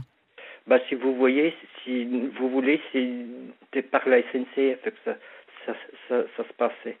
La SNCF. Mon papa était cheminot et puis voilà. Donc, ça en était une. Comme je bégayais, comme je pouvais pas avoir une scolarité normale, j'étais dans les classes de transition, vous voyez, les écoles comme ça qui existaient dans ce temps-là, quoi. Oui, bien sûr. Et en tout cas, moi, ce que j'entends, c'est que vous vous exprimez normalement. Et puis d'un seul coup, on évoque vos parents et là, le bégaiement reprend très très légèrement. Parce que c'est l'émotion, c'est tout ce qui est lié. Voilà, c'est à fleur de peau. Ouais, c'est à fleur de peau, c'est ce que j'entends. Le témoignage que je vais faire, j'entends souvent que quand on a reçu du mal, on le refait. C'est pas vrai. J'ai eu 2 filles qui ont eu des études qui ont pu faire des études supérieures, voilà. J'ai pu puis à l'âge de 8 ans, quand attendez, je souffle un coup. Oui, allez-y. Prenez un verre d'eau. C'est pas ça. Voilà.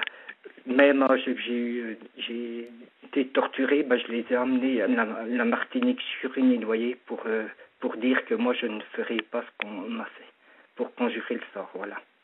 Alors, je leur ai donné beaucoup d'amour. Mais le plus dur dans tout ça, c'est d'avoir perdu une petite fille. Vous ne pouvez pas savoir la douleur que c'est. Vous avez une très grande joie, vous êtes heureux, et puis tout d'un coup, tout bascule en 5 minutes. C'est affreux.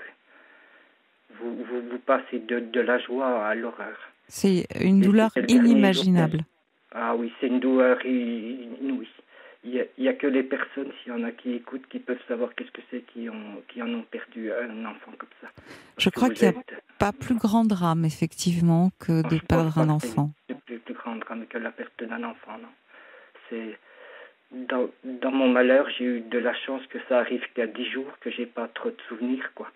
Mais... Écoutez, on ne sait pas. Quoi qu'il en soit, c'est une douleur intense, immense. Vous voyez, il y a un album photo que mon épouse a pris. Je ne vais pas dire prénom, je vais rester anonyme complètement, mais il y a 10 photos dans un petit album au-dessus de chez nous. Ça va faire 31 ans, je n'ai pas pu l'ouvrir. Il y a une photo par jour, vous voyez. Mon épouse a pris 10 photos, une chaque jour, et je n'ai pas pu les regarder. Et je sais que quand je serai guéri, je saurai que ce jour-là, je pourrai les regarder, quoi. C'est tellement douloureux que je n'ai pas pu. Ouais. Je comprends, Dominique. Alors, vous dites que vous avez 2 filles, qu'elles ont fait des études supérieures.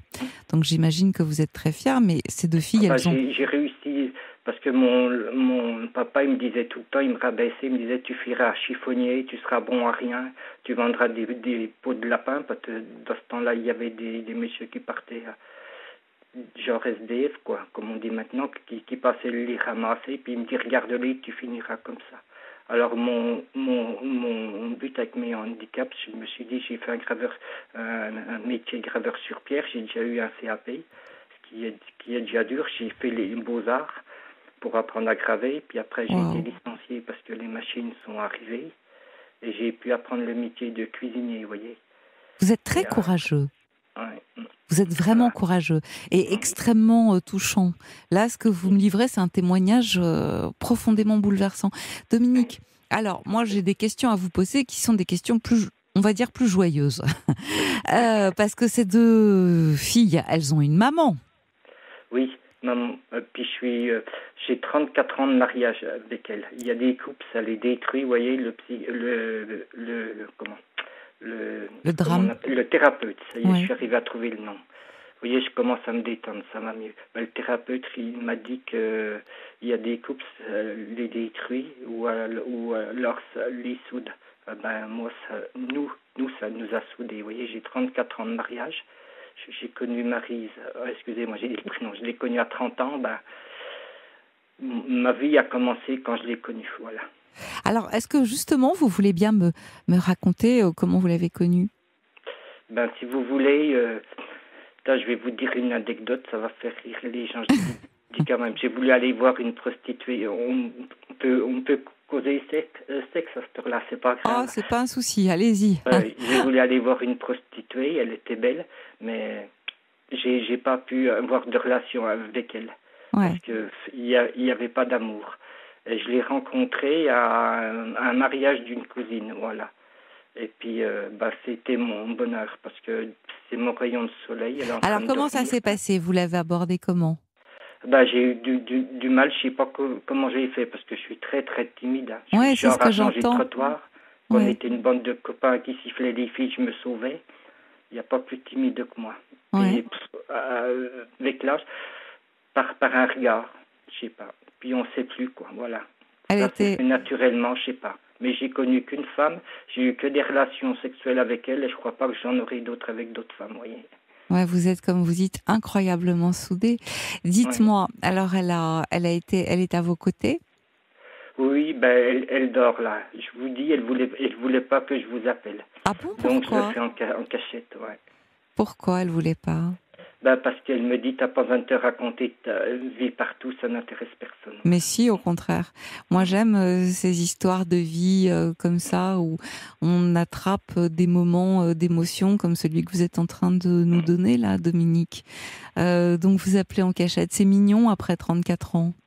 Ouais. parce que je veux pas lui faire de la peine, puis je lui dirai pas, je crois pas. Ou alors je lui dirai plus tard quand ce sera atténué, je sais pas. Parce non, que mais peut-être que vous cacher, de toute façon. Peut-être je serais obligé de lui dire, je peux pas lui cacher. Et on se cache rien. Peut-être que vous pouvez même lui faire écouter en podcast. Elle sera peut-être très touchée de ce que vous dites d'elle et de voir d'ailleurs comment c'est accueilli. Et je reçois plein de SMS qui disent que vous êtes un homme courageux et que vous êtes un homme magnifique. Voilà. Je remercie nos auditeurs. Dites-moi, vous travaillez encore ? Non, je suis en retraite, ça fait 6 mois. Et c'est ça qui a tout déclenché, je crois.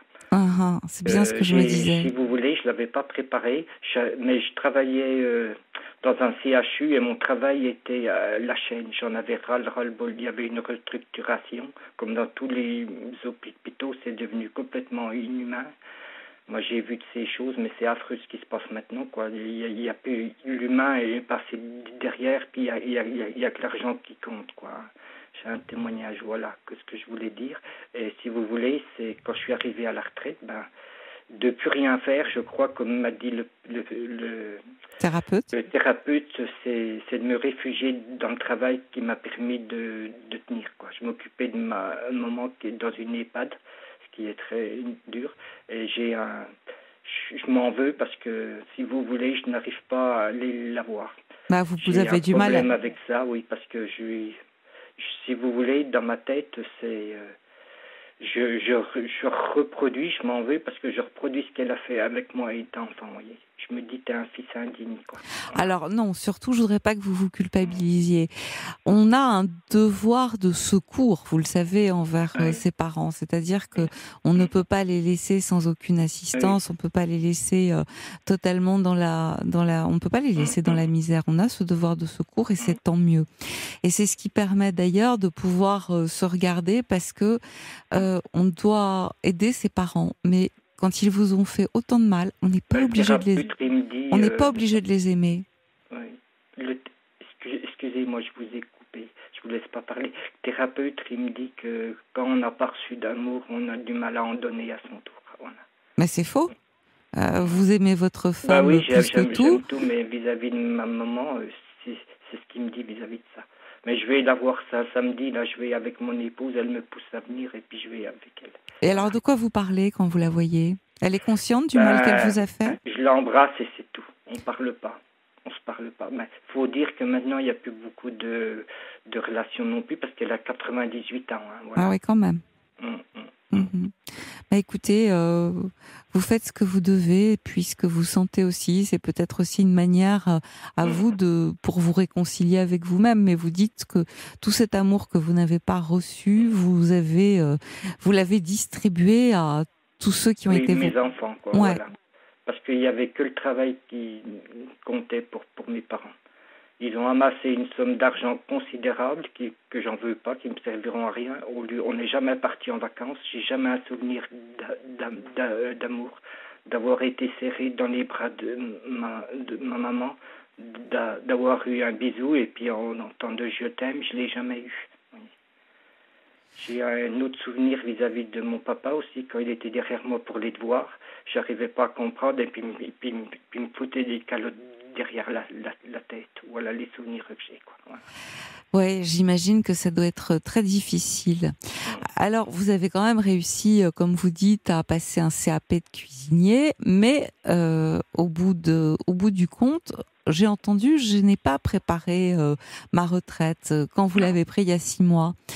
Est-ce que aujourd'hui vous avez des envies particulières parce que le problème c'est que si je cuisine chez nous, j'habite une maison, j'habite dans le vignoble, je vais dire un bel endroit, c'est dans le Jura, j'habite. Ouais. Dans la région d'Arbois, pour les gens qui me connaissent, voilà. Puis c'est très beau, quoi. C'est une très belle région. Il y a le Haut-Jura, le Haut-Doubs. Je pourrais travailler, mais si vous voulez, mon problème, c'est que j'ai envie de rien, quoi. Je cuisine et puis je reste chez moi et j'arrive pas à faire quelque chose, j'arrive pas à me concentrer, j'arrive pas. Voilà. Dites-moi, est-ce que c'est pas tout simplement une déprime que vous êtes en train de faire ? Je fais une déprime, je suis soigné, je vous dis, et puis j'ai des antidépresseurs. Là, vous devez connaître. Oui, je connais.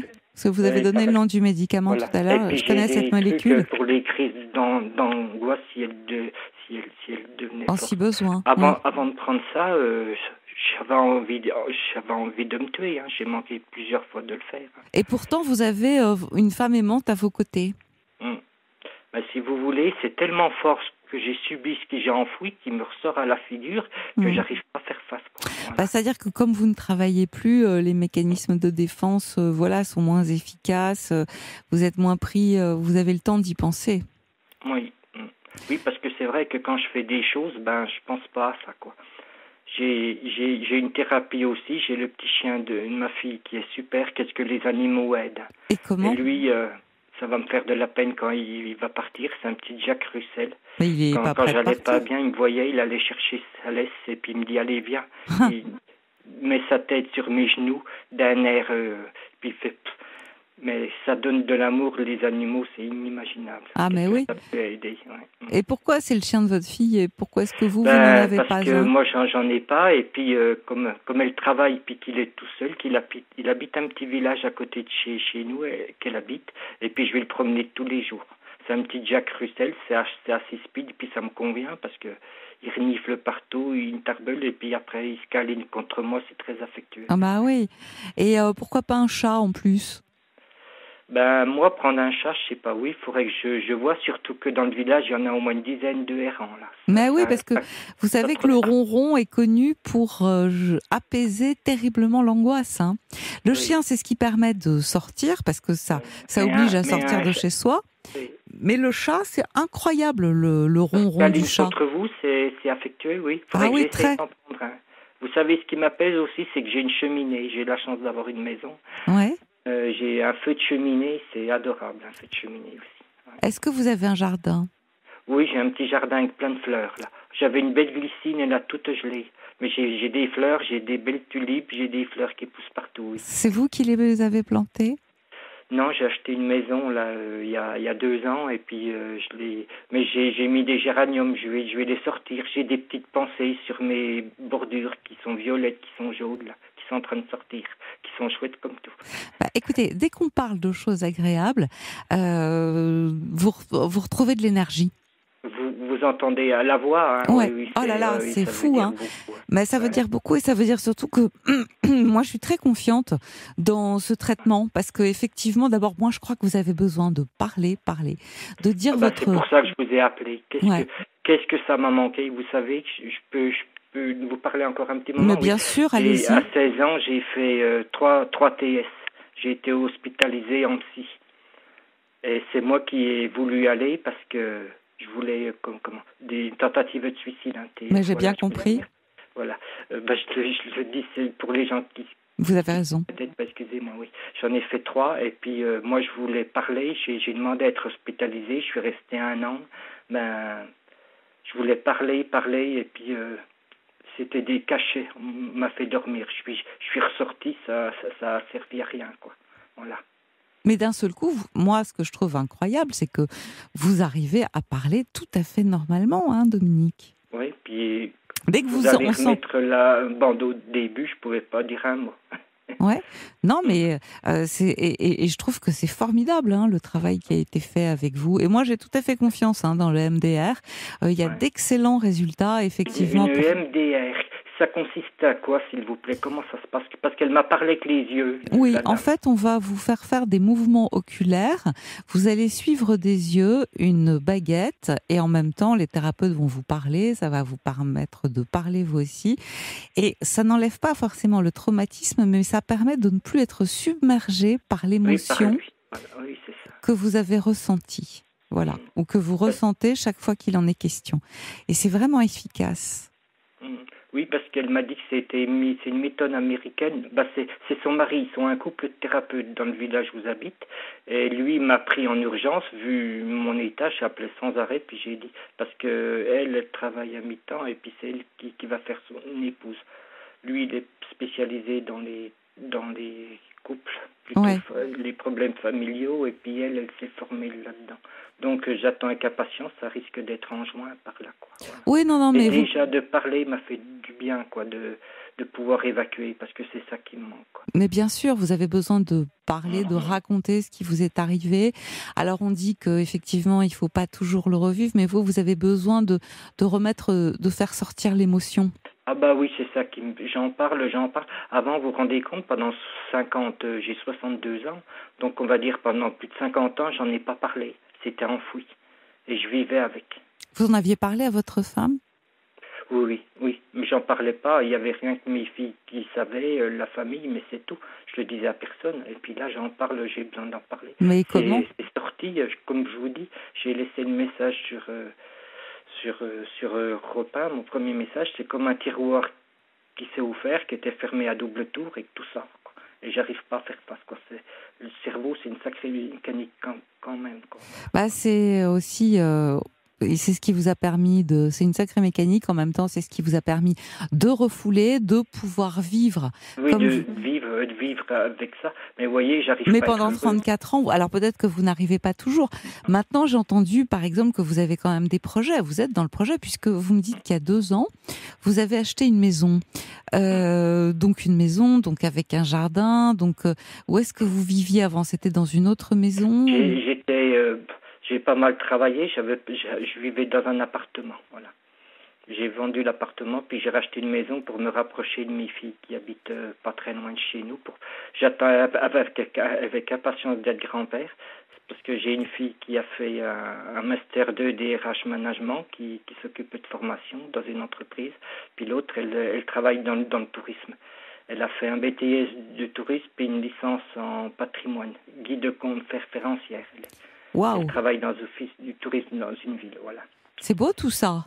Ah oui, je suis fier parce que quand je me dis, mon papa, s'il me regarde, toi, je lui dis, le chiffonnier, il a pas si mal réussi que ça, voilà. Surtout, vous avez...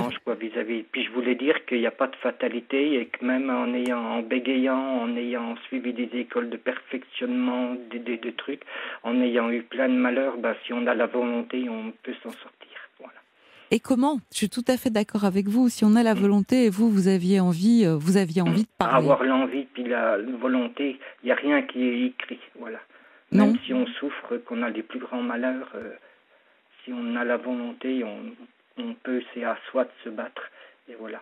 Parce qu'on a quand même un pays où on nous donne nos chances et à un moment, moi je crois qu'on a une étoile, qu'il y a quelque chose là-haut et qu'il y a quelque chose que rien n'est écrit puis qu'on a tous notre chance à un moment donné puis qu'il faut la saisir.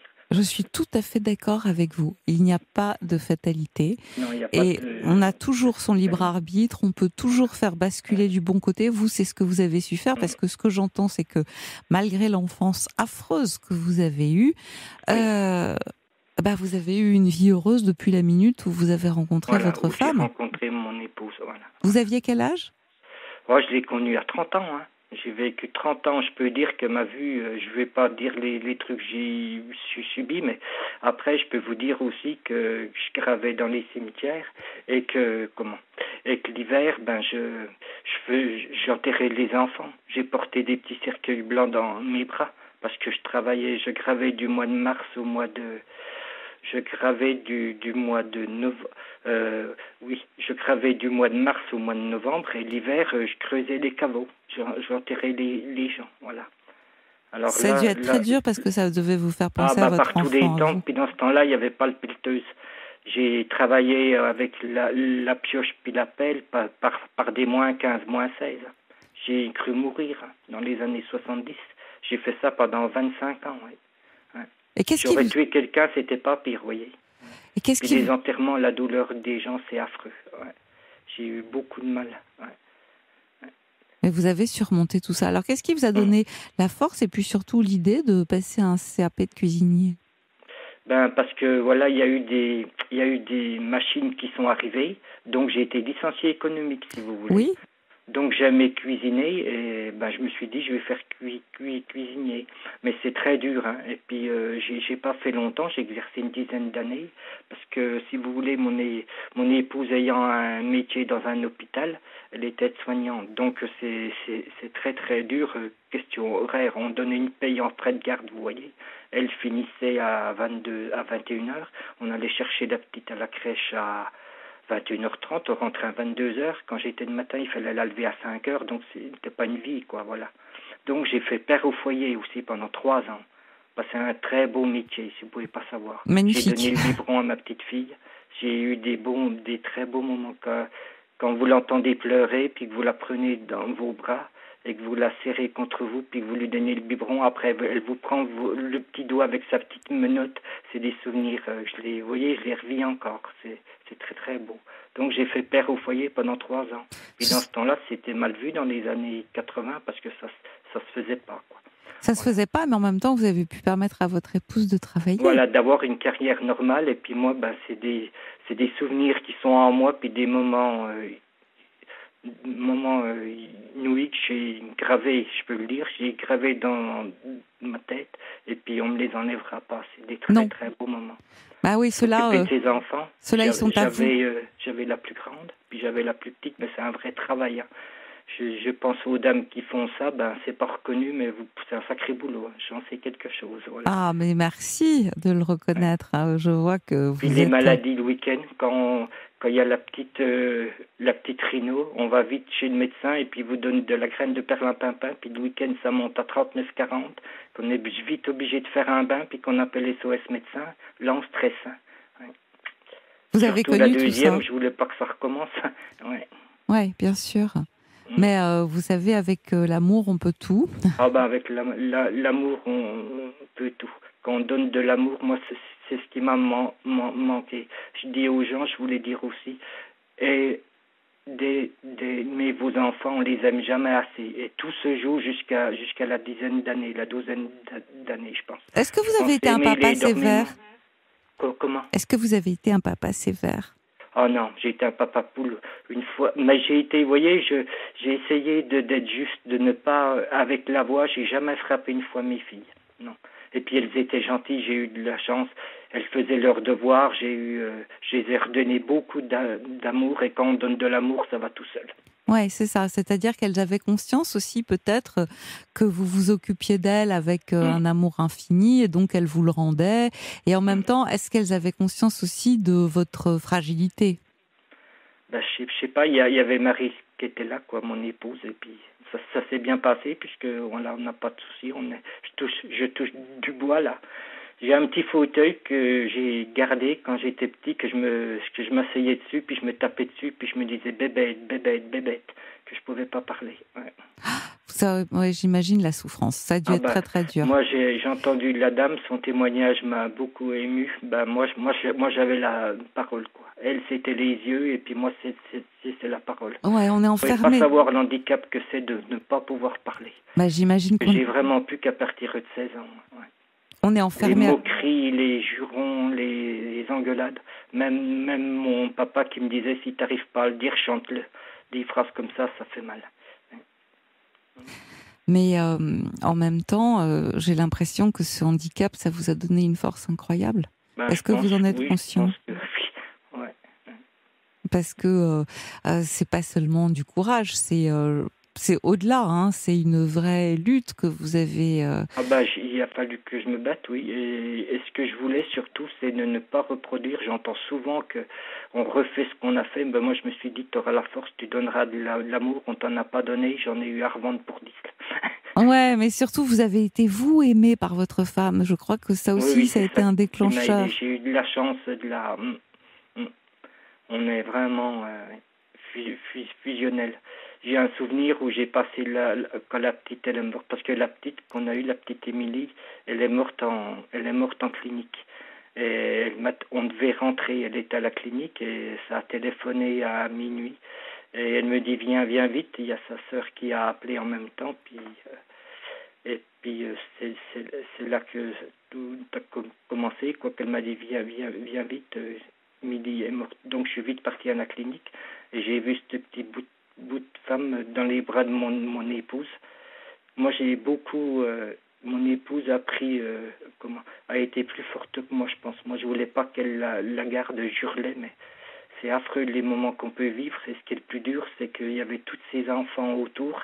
On entendait les moments heureux, les pleurs, et puis vous êtes dans la grande tristesse. Dans le désespoir. Ah oui, dans le désespoir. parce que ce qui est dur, c'est que vous êtes dans une grande joie et vous basculez dans une tristesse immense, quoi. Dominique, je voudrais qu'on termine sur une note, plus optimiste. Non, sur une note plus optimiste si vous voulez. C'est-à-dire que je voudrais que vous nous rappeliez après que vous ayez eu votre traitement par EMDR, que vous puissiez nous dire comment vous allez. Je compte sur vous. D'accord. Et puis surtout, je vous laisserai un message puis je vous appelle quand je l'aurai eu. Exactement. Exactement. Et puis moi, je voudrais vous remercier vraiment pour ce témoignage tellement émouvant que vous venez de nous livrer. Voilà. Je vous remercie de m'avoir donné la parole. Parce que c'est, comme je dis, c'est très rare d'entendre. Mais moi, je vous remercie de nous avoir appelés. Au revoir, Dominique. Au revoir, merci, au revoir. Ce soir, vous retrouverez Sophie Peters pour la Libre Antenne. Notre émission s'achève. Mais sachez que tout à l'heure, entre 7h et 9h, Nikos sera en direct aux alentours de Notre-Dame de Paris pour faire le point sur la situation et l'incendie qui fait partie. L'incendie est notre patrie nationale. Maintenant, je vous laisse avec Pierre Bellemare et ses dossiers extraordinaires.